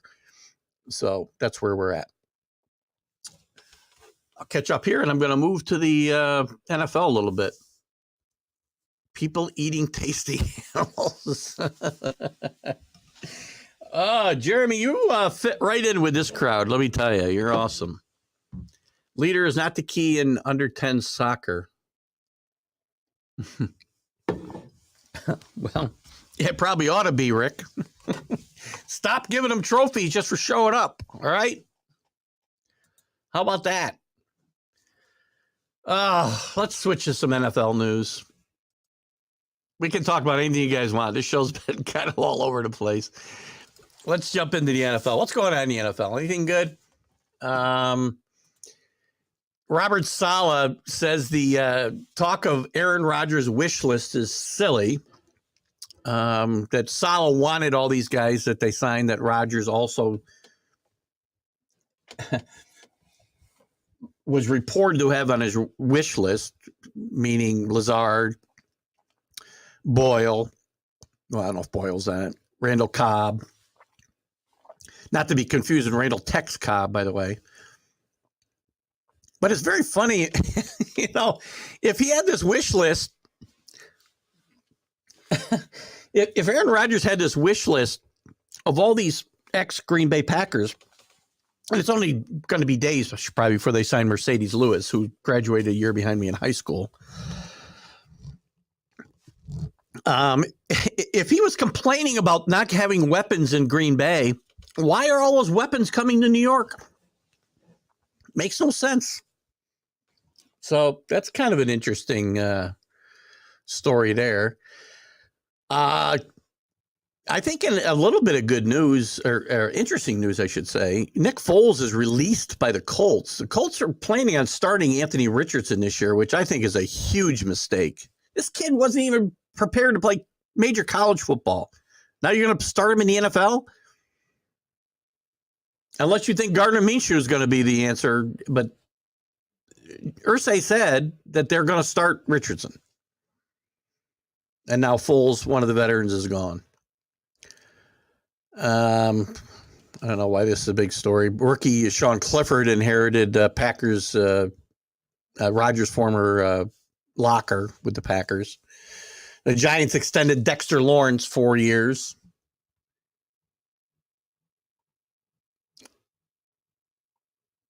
Lamar Jackson on the Ravens wide receivers want to throw $6K. He wants to throw for $6K. That'd be a record. We'll see. I'm not, if he runs for 1,000, I doubt he's going to throw for 7 or for 6 rather. And I want to throw out one more thing. We can talk about anything you guys have in the NFL. I was going to rank by divisions. I don't know if I'm going to do it today or not. I do want to play Jim Biringer's comments. So on the NHL. So we may not talk too much about the NFL. I may say my remarks about the divisions for next week. Meetings are bi-monthly for PETA, Jeremy's new PETA. Bring your bacon dish with you. Watch my granddaughter's softball game, and I've never seen so many cartwheels in a game. How old is she, Kenny? Oh, my gosh. Who really wants Randall Cobb? Nobody really wants Randall Cobb. I mean, Randall Cobb was a decent player his first time around with the Packers. He was okay last year. And who's he going to take playing time from on the Jets? The Jets have a really good wide receiver room in my mind. Keith is, I'm curious why all the bad players that made no difference for Green Bay last year are going to New York City. Well, again, that's what it's funny that he spent all this time saying you won't give me good weapons in Green Bay, and those same weapons are following him to New York. Plus, by all reports, they are going to potentially sign Mercedes Lewis. When was the last time he was relevant in the NFL?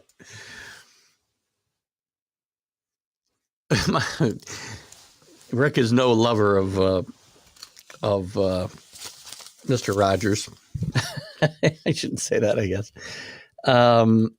Listen, neither am I, by the way. I've said this. I've been very hard on Aaron Rodgers the last different reasons probably than Rick. I guess they're similar, but he also is obviously going to have a hatred for the Green Bay Packers because of his love for his Vikings. But Aaron Rodgers has been a drama queen now for more than a couple of years. But this is a worthy experiment for the Jets because this is a team that's ready to contend now, and they needed a quarterback, and this is a very good quarterback if things don't implode with all the other nonsense that goes on surrounding Aaron Rodgers. We'll see. I got into a little debate with Mac on the Mac and Jack show the other day, telling me, "Oh, Rodgers has changed. He got his hair cut." What? You don't know if he's changed or not changed. Just because he got his hair cut and he shows up smiling, taking some of his new teammates to Ranger games and Knick games, doesn't mean anything. Houston's going to take over that. That division is awful, by the way.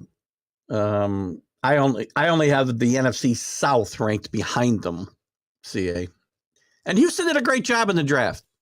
They gave up a lot to get two guys. If C.J. Stroud can be their franchise quarterback, and I have my doubts, but they almost had to take a quarterback there, but they also got the defensive guy that they wanted in back-to-back picks, and I thought they did a great job there. I don't think they would have taken Stroud if they couldn't make the trade for Henderson as well. Jets will suffer the same way the Packers did. A game will be on the line, and Roy Rogers won't run for the first down or touchdown and then say, I don't have any receivers I can trust. Well, I don't think he's going to be able to say that in New York because there's a lot of good receivers in that room, as I said. Wilson is on his way to being one of the best receivers in the league. He's also got a much better defense. This is why I say if Rodgers doesn't totally implode, this team will contend because their defense is championship contender worthy now. And that offense just needs to catch up. Granddaughter's 7. Is she playing like a Gifford? I mean that as a compliment, by the way. Did Lamar take lessons from Marino or Breeze in the offseason? If not, he hasn't broke 3,500 yards in his MVP season. How did he? He's not going to get 6K. Oh, first of all, OBJ is going to probably be out half the season, hurt or with bad feelings or whatever. They're all going to mushrooms. Mercedes. Yeah. Well, listen, Rodgers loves Mercedes Lewis. God knows why. There's that UFO in my picture again. Oh, sorry. Billy's the Winder retired twice. When he did retire at all? He went into a cave. Listen, how many guys have gone underground and come out and said, I want to be a Jet? A lot of guys who played for the Jets went underground. Brandon B, if you want more views, you have to put hashtags in the description. There are hashtags in the description, I believe, Brandon, but thank you. I do understand that, and I do appreciate you tuning in. I don't have as many today as I normally have, but I think I do have several. And we get, listen, I'm not unhappy with my views. I didn't do any sharing of the show yesterday. We get about, 50 to 60 views while we're live. And then depending on how aggressive I am sharing the show, we'll get 400 or 500 or 600 after. I'm glad to have you with us today. And any advice is always welcome. So I appreciate you tuning in and certainly sharing that nugget. Alec, the Zach Wilson last the season in New York, I don't see where they got much choice. I mean, they may sign a veteran to back up Rodgers, but Zach Wilson's probably going to be the backup.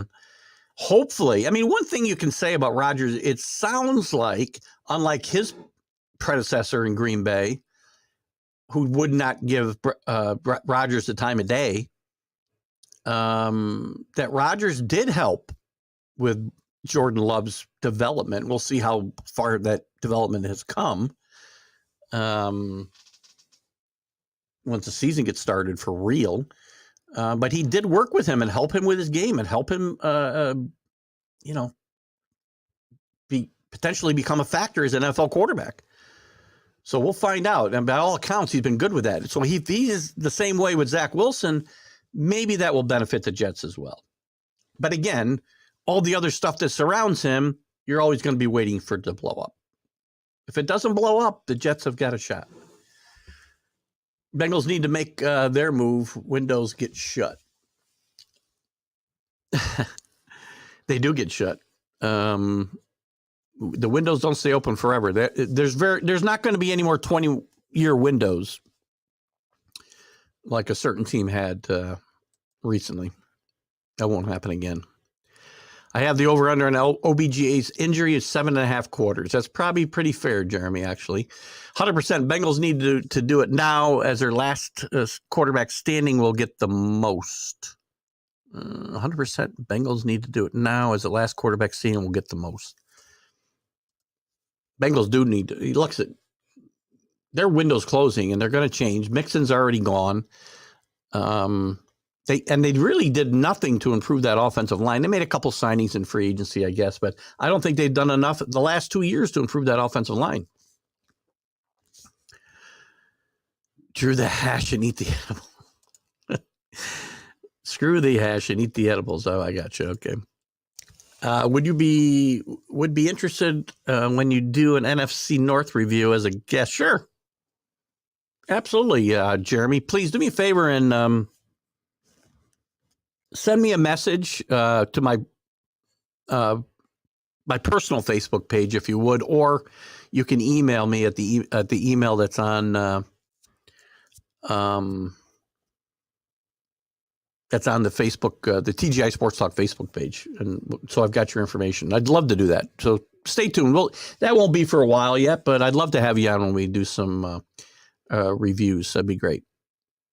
Might have to get Rick Sherlock involved as well. We're talking about the NFC North. Jesus, how many times are you going to say that? Joe Burrow contract needs doing now to keep that window open. Good point. Joe Burrow's really good, and it'd be a shame if they waste what he has for sure. Burrow needs to sue Lyle Collins for false advertising last year. He said Joe Cool wouldn't get touched. Yeah.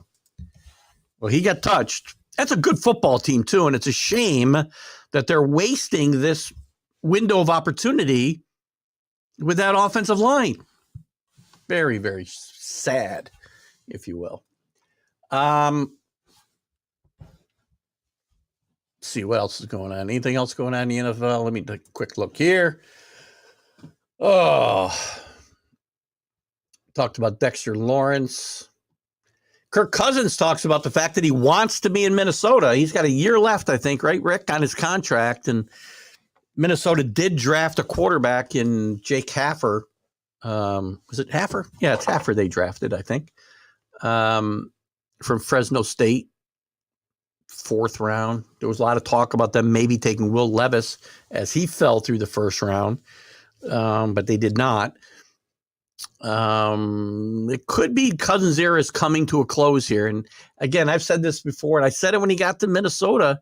I just don't think Kirk Cousins, again, he's a nice quarterback. I just don't think he's a guy who's going to get you over the top. I just don't see it. So this might be their last chance with this group. You could see some major retooling. I don't think you'll see a lot of, I think you'll see Cook and Cousins and all of that through this next year, but then you could see some major retooling if they don't get it done this year, which is going to be very tough. But that's not that division is probably one of the weaker ones in I've got them actually 5th on my conference list. I'll give you the conference. We'll talk more about it. We don't have to get into it today. We can if you want. I do want to get to Jim Biringer's hockey report, which is recorded if you guys want. You guys can let me know if you don't. And we can comment during it, and I can certainly stop the video if we want to. We have to, or I can comment and comment back to you through the comments as the video plays. I'd love to. I haven't watched the whole thing myself yet, but it's about 14 minutes, and I would love to get into that before the show's over. Sorry. Jake Haener. Listen, Jake Haener was a guy that the Patriots were considering if he lasted into the 5th or 6th round. The Patriots were considering taking him. There was a big move on quarterbacks around round 4. There was a lot of guys that went after the big 4, if you will. And Haener, this kid he does have some good mechanics. Played in a good system at Fresno State, and I think he will be one of the surprises. I've said this for a while, Jeremy, that Haener might be one of the surprises in this draft.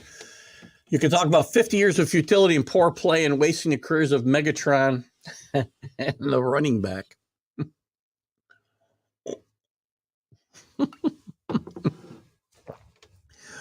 Oh, God. But at the last bite of... I shouldn't say this, sorry. Because I don't want to bust my buddy Rick. I think they got the same number of Super Bowls as the Vikings.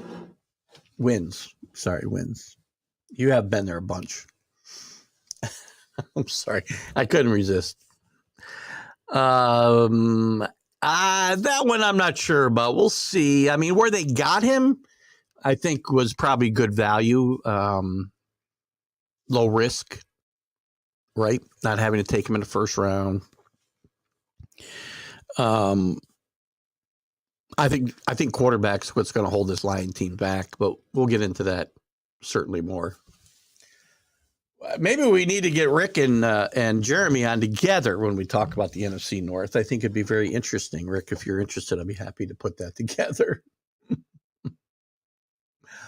Oh, gosh. It's still funny. I crack myself up. Not wrong about the Lions, by the way. Not wrong about the Lions. That division is not very good. Lions might be the best team in the division, though. We'll see. We'll see. Let's talk a little NBA, I guess, real quick. Actually, why don't we do this? Why don't we... Now the street girls on 6 Mile have a jersey that can be proud to wear when it comes to Detroit. I have no idea what that means. All I understand there is Detroit. Quarterbacks are a tough one to figure out. They are. You don't know exactly. That's a good point, Kenny. This is why one of the reasons I like Will Levis a lot is I saw heart in Will Levis. I watched Kentucky play a lot the last 2 years. 2 years ago, Will Levis was really good. And don't look at the numbers because the numbers don't mean anything. When you watch the games, you can see the difference in the play. But the team was better 2 years ago. The offensive line was good. This year was awful. But he played hard. He didn't have weapons this year. But you watch that kid play, and you could see he was giving everything he had every minute of every game. Very similar to, oh my God, TCU's quarterback, whose name is escaping me. There's one of my meds that my wife was reading the other day that says hurts your memory. So I'm going to talk to my doctor about changing that medication. It's the one that helps my schizophrenia. No, I'm just kidding. Jesus, why can't I? Duggan. Jesus, good grief. Similar to him, a lot of heart.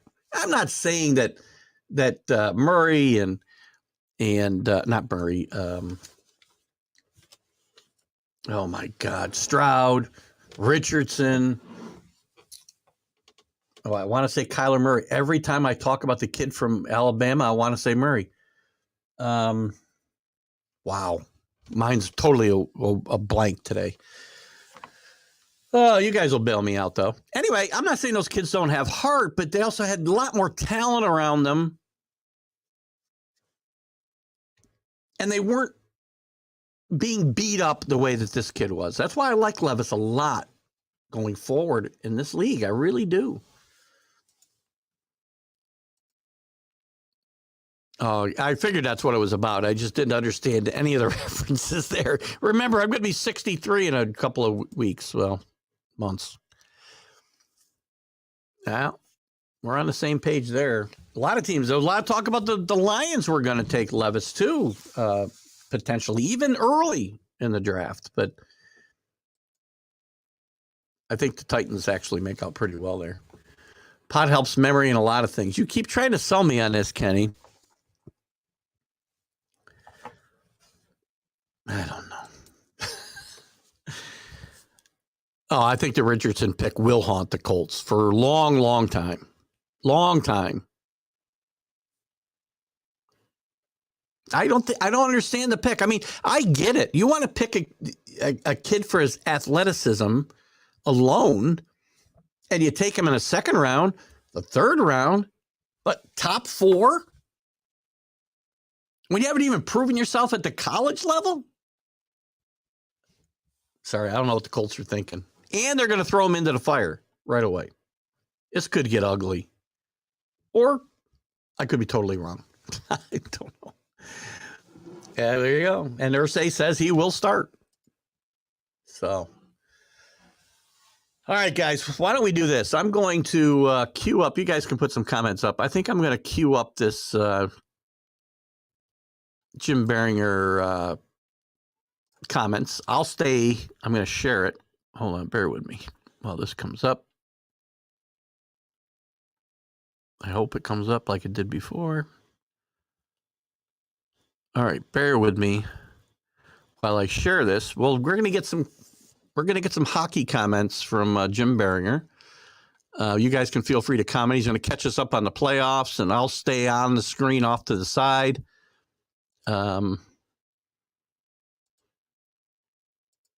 and we'll see how it goes from there.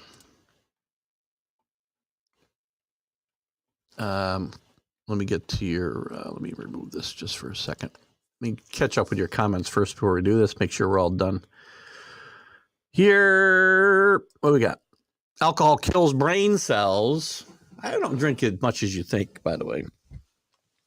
I haven't had a drink in probably 3 weeks. We'll go out for a bite to eat later. Got some things to get done.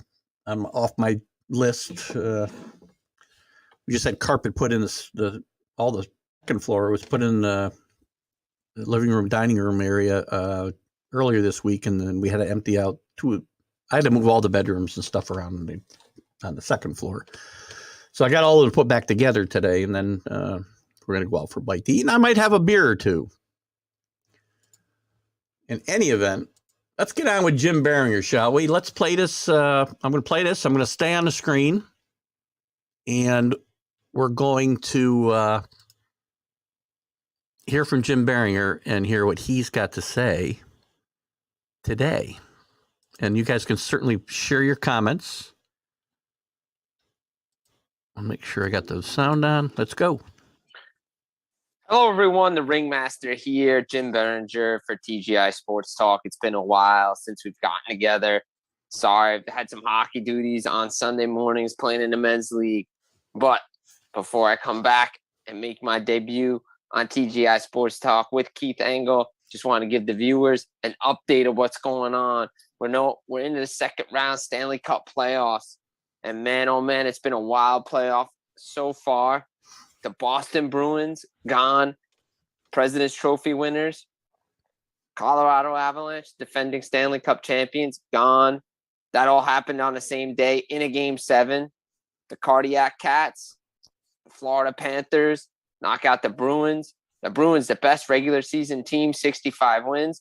But we can debate if they were actually the best regular season team ever. Montreal Canadiens, 76-77, because they completed the job.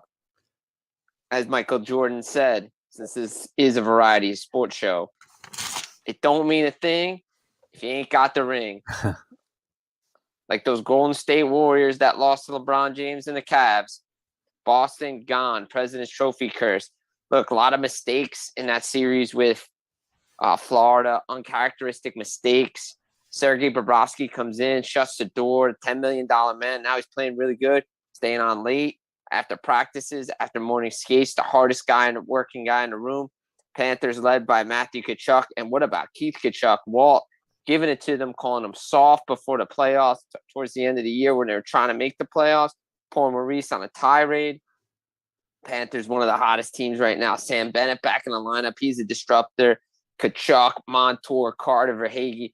Florida Panthers currently up 2-0 on the Toronto Maple Leafs. Oh, by the way, finally won a playoff series in 19 years, the first time since 2004 that they've done that, but it seems like they're just satisfied. They had chances. Their power play was clicking, and we'll talk about another power play in the Edmonton Oilers later on.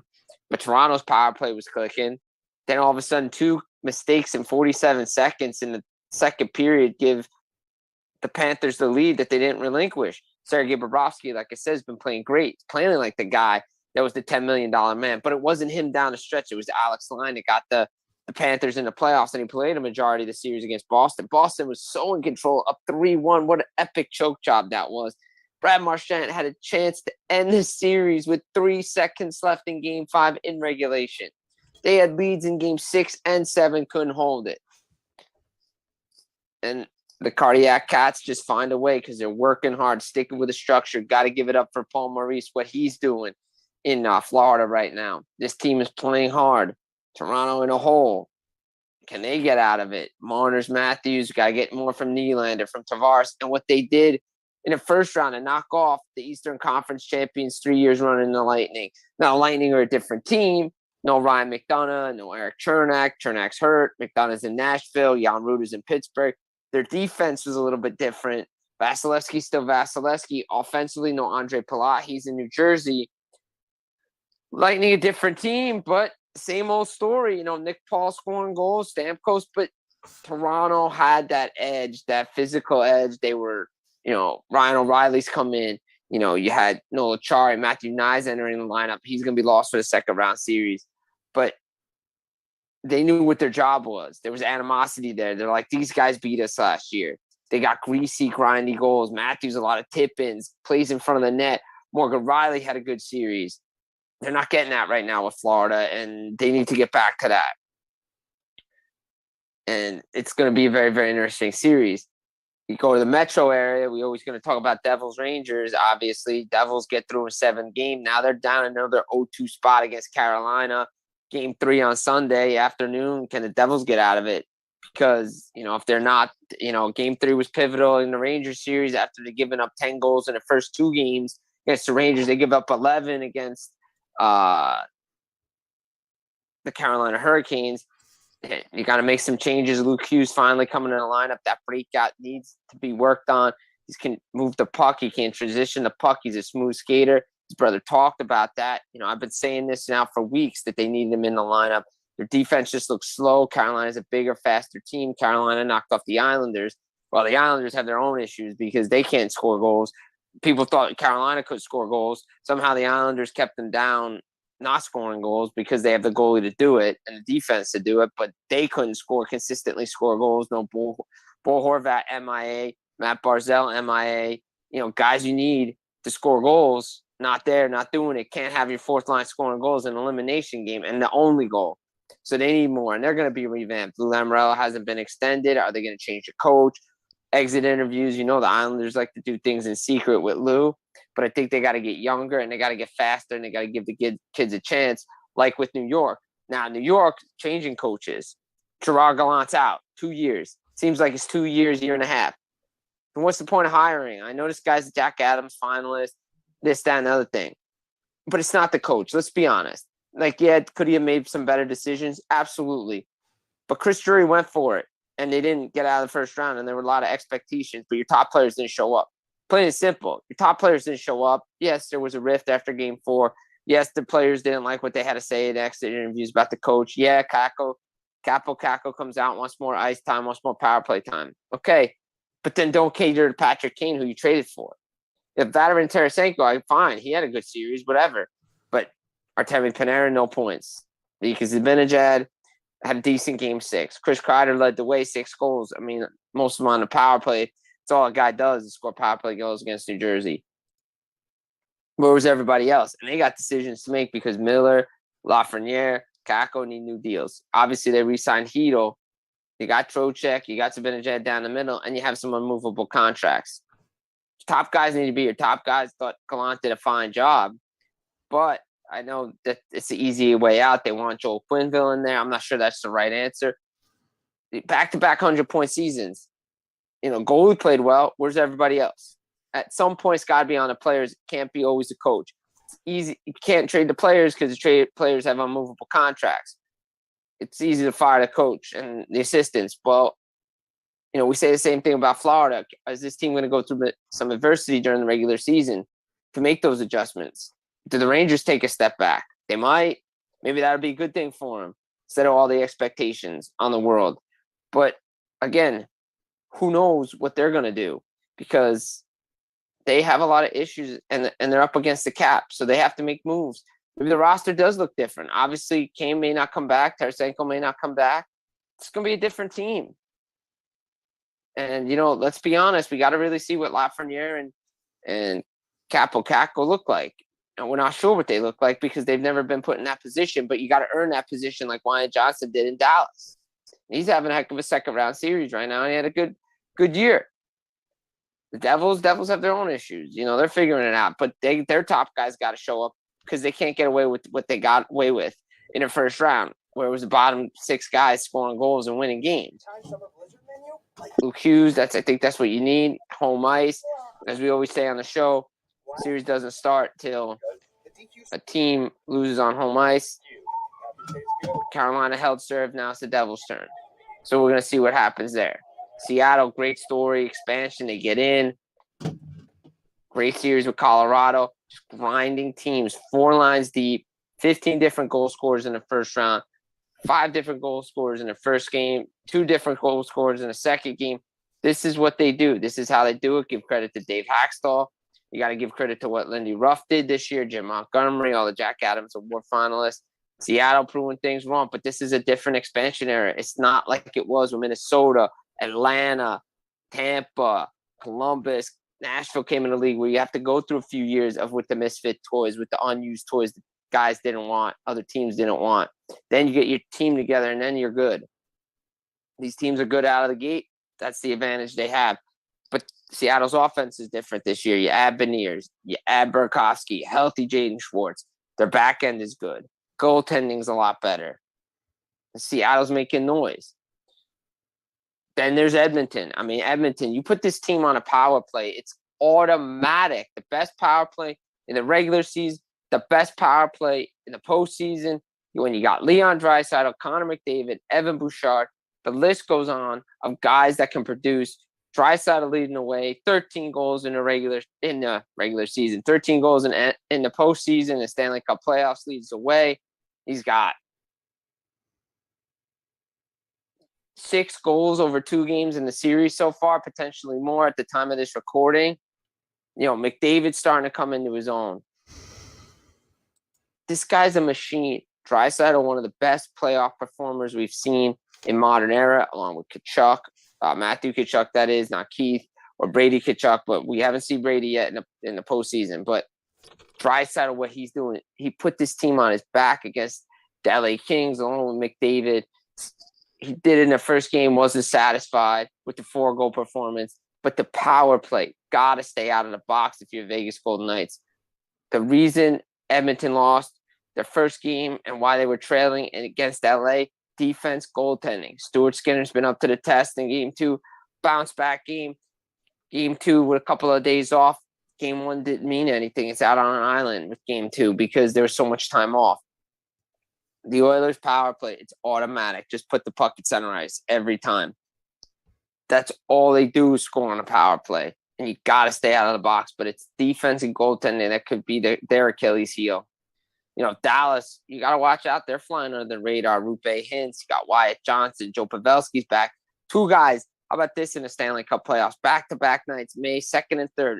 Pavelski, 4 goals. Draisaitl, 4 goals. First time since 1988. The last guy to do it before Pavelski was Ray Ferraro in 1993 with the Islanders. All those teams lost. It's crazy. You put up 4 goals, your team loses. Dallas sneaking in. Sneaky play right there. Pete DeBoer, first year as a head coach there. Usually takes his team to the final. Jake Ottinger, Jamie Benn's playing like his old self. Tyler Sagan's playing like his old self. Everybody's getting contributions, so Dallas could be a sneaky team. Carolina's really got the goods right now. Florida, so wide open with the Bruins not there anymore. Same with, the Lightning, the Rangers, and all of that. A lot of teams that didn't make the playoffs, like the Flames, the Penguins, they're making changes. They cleaned house in Pittsburgh. No Brian Burke anymore. No Ron Hextall. They got goaltending issues that they needed to address. And one of the reasons Colorado's out is because they didn't address second-line center to trade deadline, which they needed to do because everybody knew Landeskog wasn't coming back. Maybe it's a different series, but it wasn't the same Avalanche team. And their goaltending wasn't as good. Pittsburgh, their goaltending needed to be addressed at the deadline, didn't do it. Instead, they go out and get Mikael Granlund. What a bust that was. Then there's the Calgary Flames. What a mess that is.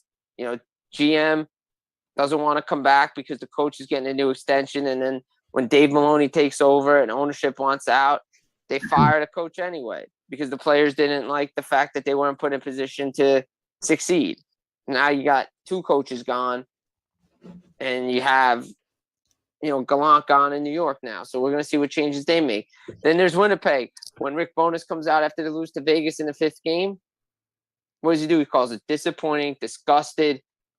He doesn't love it. He wants more pushback. It was the same stuff he saw in February when the Jets were getting pressured all the time. And the same stuff happens in Game 5. Now, obviously, Josh Morris, he was out. I was about to call him Norris. He should have been up for the Norris. Mark Scheifele was injured. Scheifele didn't have a good playoff at all. A lot of top guys didn't have great playoffs. But then the issues with Blake Wheeler, with Pierre-Luc Dubois going in the season, Connor Hellebuck and Kyle Connor do not want to rebuild. So they're those move. The dominoes fall when Pierre-Luc Dubois goes. Scheifele wants to stay. I doubt this team can be the same, but you're bringing back bonus and shovel day off. So they got to make some hockey trades to make this team better. It's going to be interesting to see the rest of the Stanley Cup playoffs, what plays out, who gets where. Could a Canadian team finally get there, win a cup? Odds are right now that it looks like they can do it. It would be nice. But again, there's Seattle. So many things wide open with so many teams losing. And then obviously the rumors are flying around who's going to be the coach of the Rangers, this guy, that guy. So much stuff to discuss. Be back next Sunday with Keith Engel, TGI Sports Talk. This has been the Ringmaster for the quick hockey update for TGI Sports Talk here on a Sunday. Jim Biringer, Full Press Hockey. Check me everywhere, NHLRumors.com as well. Out for this edition of TGI Sports Talk. Take care, everybody. Good stuff from Jim Biringer. We haven't heard from Jim in a while, and it's very good to have Jim back, even if it wasn't live, to get his perspective on these playoffs, which, as he talked about, have just been off the charts crazy. We'll have Jim back live next week, hopefully. It's just a quiet. Maybe we should just have recorded interviews for 2 hours every Sunday morning. A couple of quick things that Jim talked about. The Bruins going out. Somebody mentioned here. I'll put up these comments again real quick. The Bruins going out is a shocker. Definitely, they led the series 3-0 or 3-1. As Jim said, they had leads in Game 6 and Game 7. In Game 7, they had a 3-2 lead with 58 seconds left. You got to finish that, man. And this great season, will be lost in history. Nobody's going to remember it. Nobody remembers the what year was it? 2000 MLB record.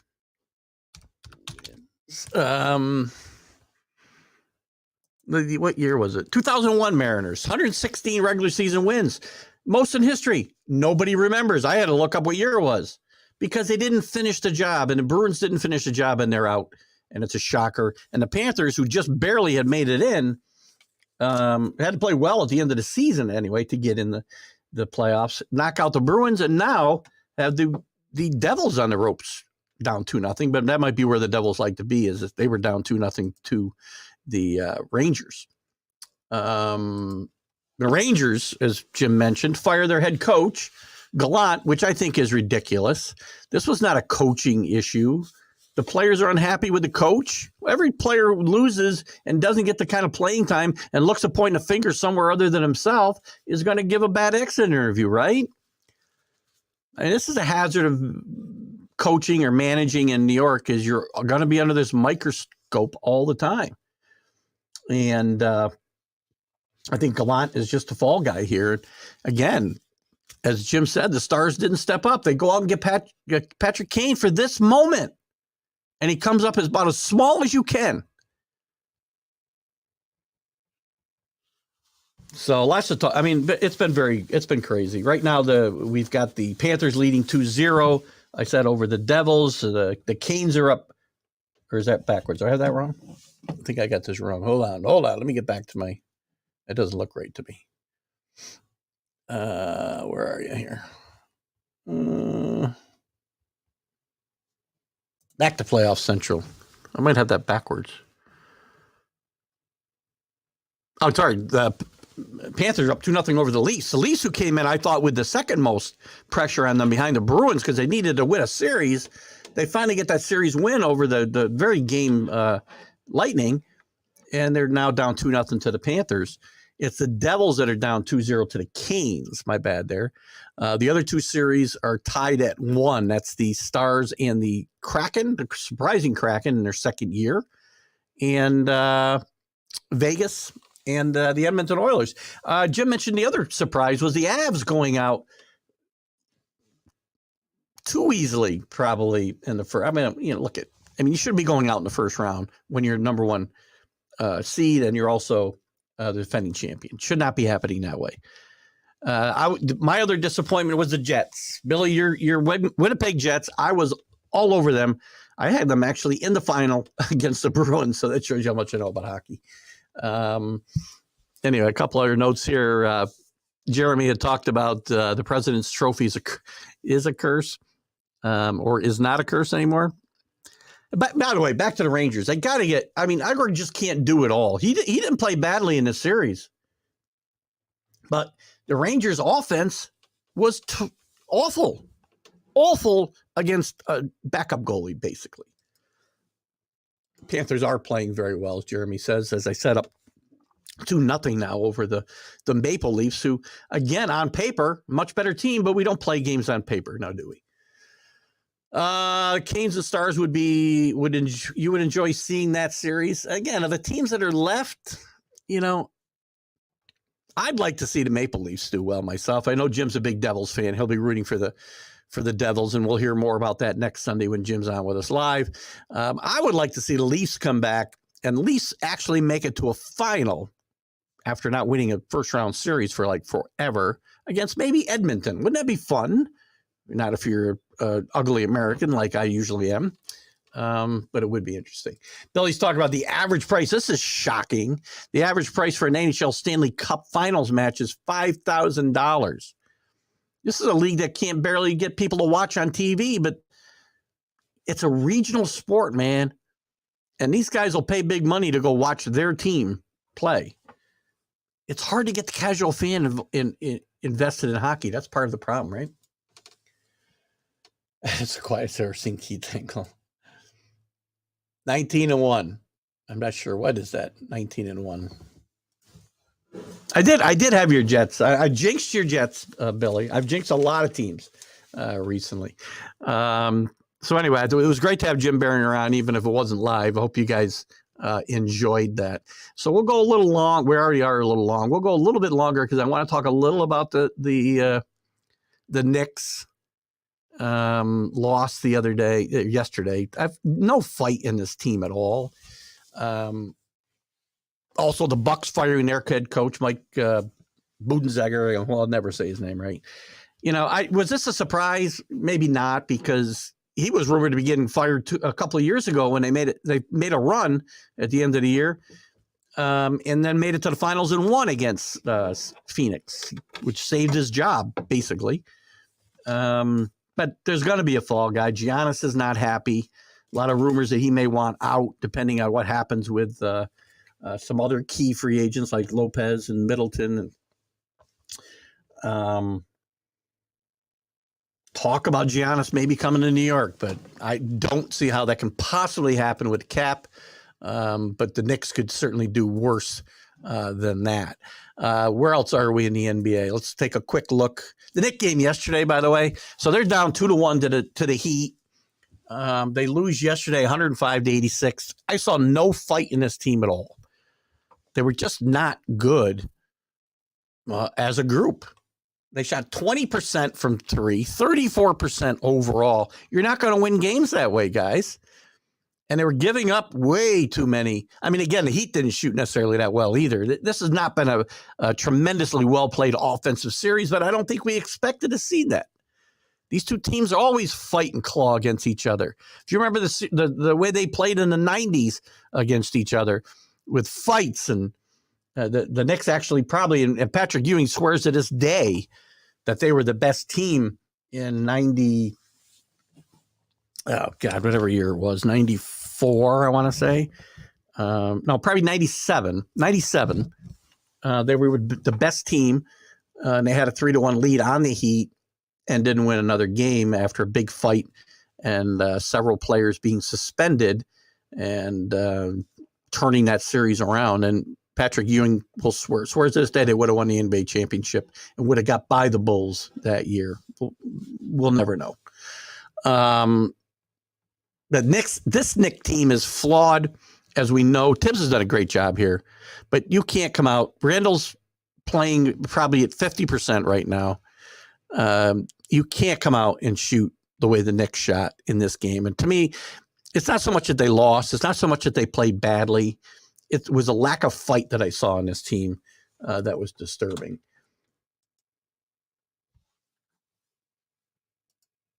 Oh, I get, Billy, I don't disagree, by the way. You probably think you're going to rile me with that comment, but I don't disagree. It was 18-1, by the way. But that's okay. You don't finish the job, you aren't recognized as the greatest team of all time. Miami Dolphins in 72 were not the best team, probably. They got the best record. They're undefeated, and they won a Super Bowl. There are better teams in the history of football than that 1972 Dolphin team. But they're going to be recognized as the only undefeated champion. You finish, I don't care. The Patriots had a record-setting regular season that season. Didn't matter at the end of the day. Boston win it all. You know, Boston is right now, what are they up? 2-1. Let me switch this off here. I really liked Philadelphia to finally get to a conference final for the first time since 74. I also like the Knicks to get there too. Knicks really got their back to the wall. Just to finish that up, they got to win tomorrow night in Miami, or it's going to be very, very difficult. Because then if they just take care of business in New York, they can win this series. The Sixers and Celtics, as Alex says, Alex thinks they'll win it all. Listen, they probably were a better team than the Warriors last year, but they just didn't finish. We'll see if they can finish the job this year.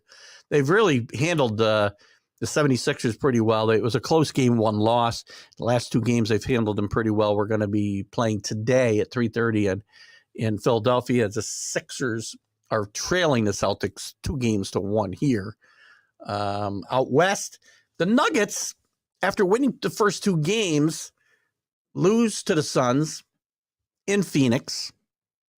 Game 4 is tonight at 8 o'clock. The Nuggets have historically been pretty soft in the playoffs, had some great regular seasons, and have played really badly in the playoffs. They played well in the first round against the Wolves. They played really well against the Suns, who I still like to come out of the West. I had the Bucks and Suns in the final, so I may have jinxed every team in the playoffs this year.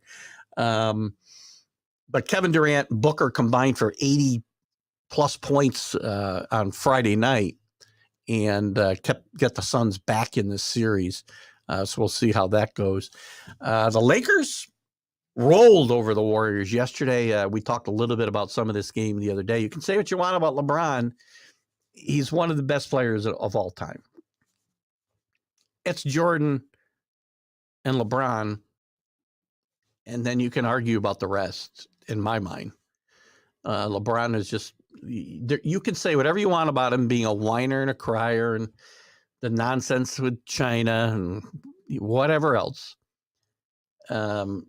He's a great player and has led some teams that are not that good in Cleveland, by the way, to finals and to championships. So let's not forget he's a great player. You can dispute that if you want, but I don't know how you can make an argument that he's not. Right now, the Lakers do lead 2-1 in this series. I still like the Warriors to come back here. Somebody made a comment earlier, might have been Jeremy, about AD, Anthony Davis, showing up to play every couple games. The Lakers need to show up 2 more to make it to the Western Conference finals, and we'll see.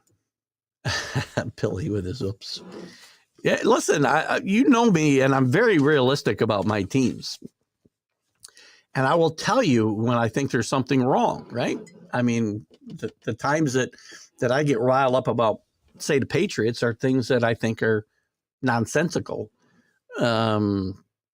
That team is not one of the best teams of all time because they did not win a Super Bowl. Plain and simple. Probably the best team the Patriots had during their entire Super Bowl run. But they lost the most important game on their schedule. Can't make that up. I'm more upset about last year than 18-1. I was upset that day, really. I know you're probably kidding. I am upset about last year because of, my coach, who I've put a lot of faith in and defended for 20 plus years. Well, maybe not, because I wasn't a big fan when he got hired. The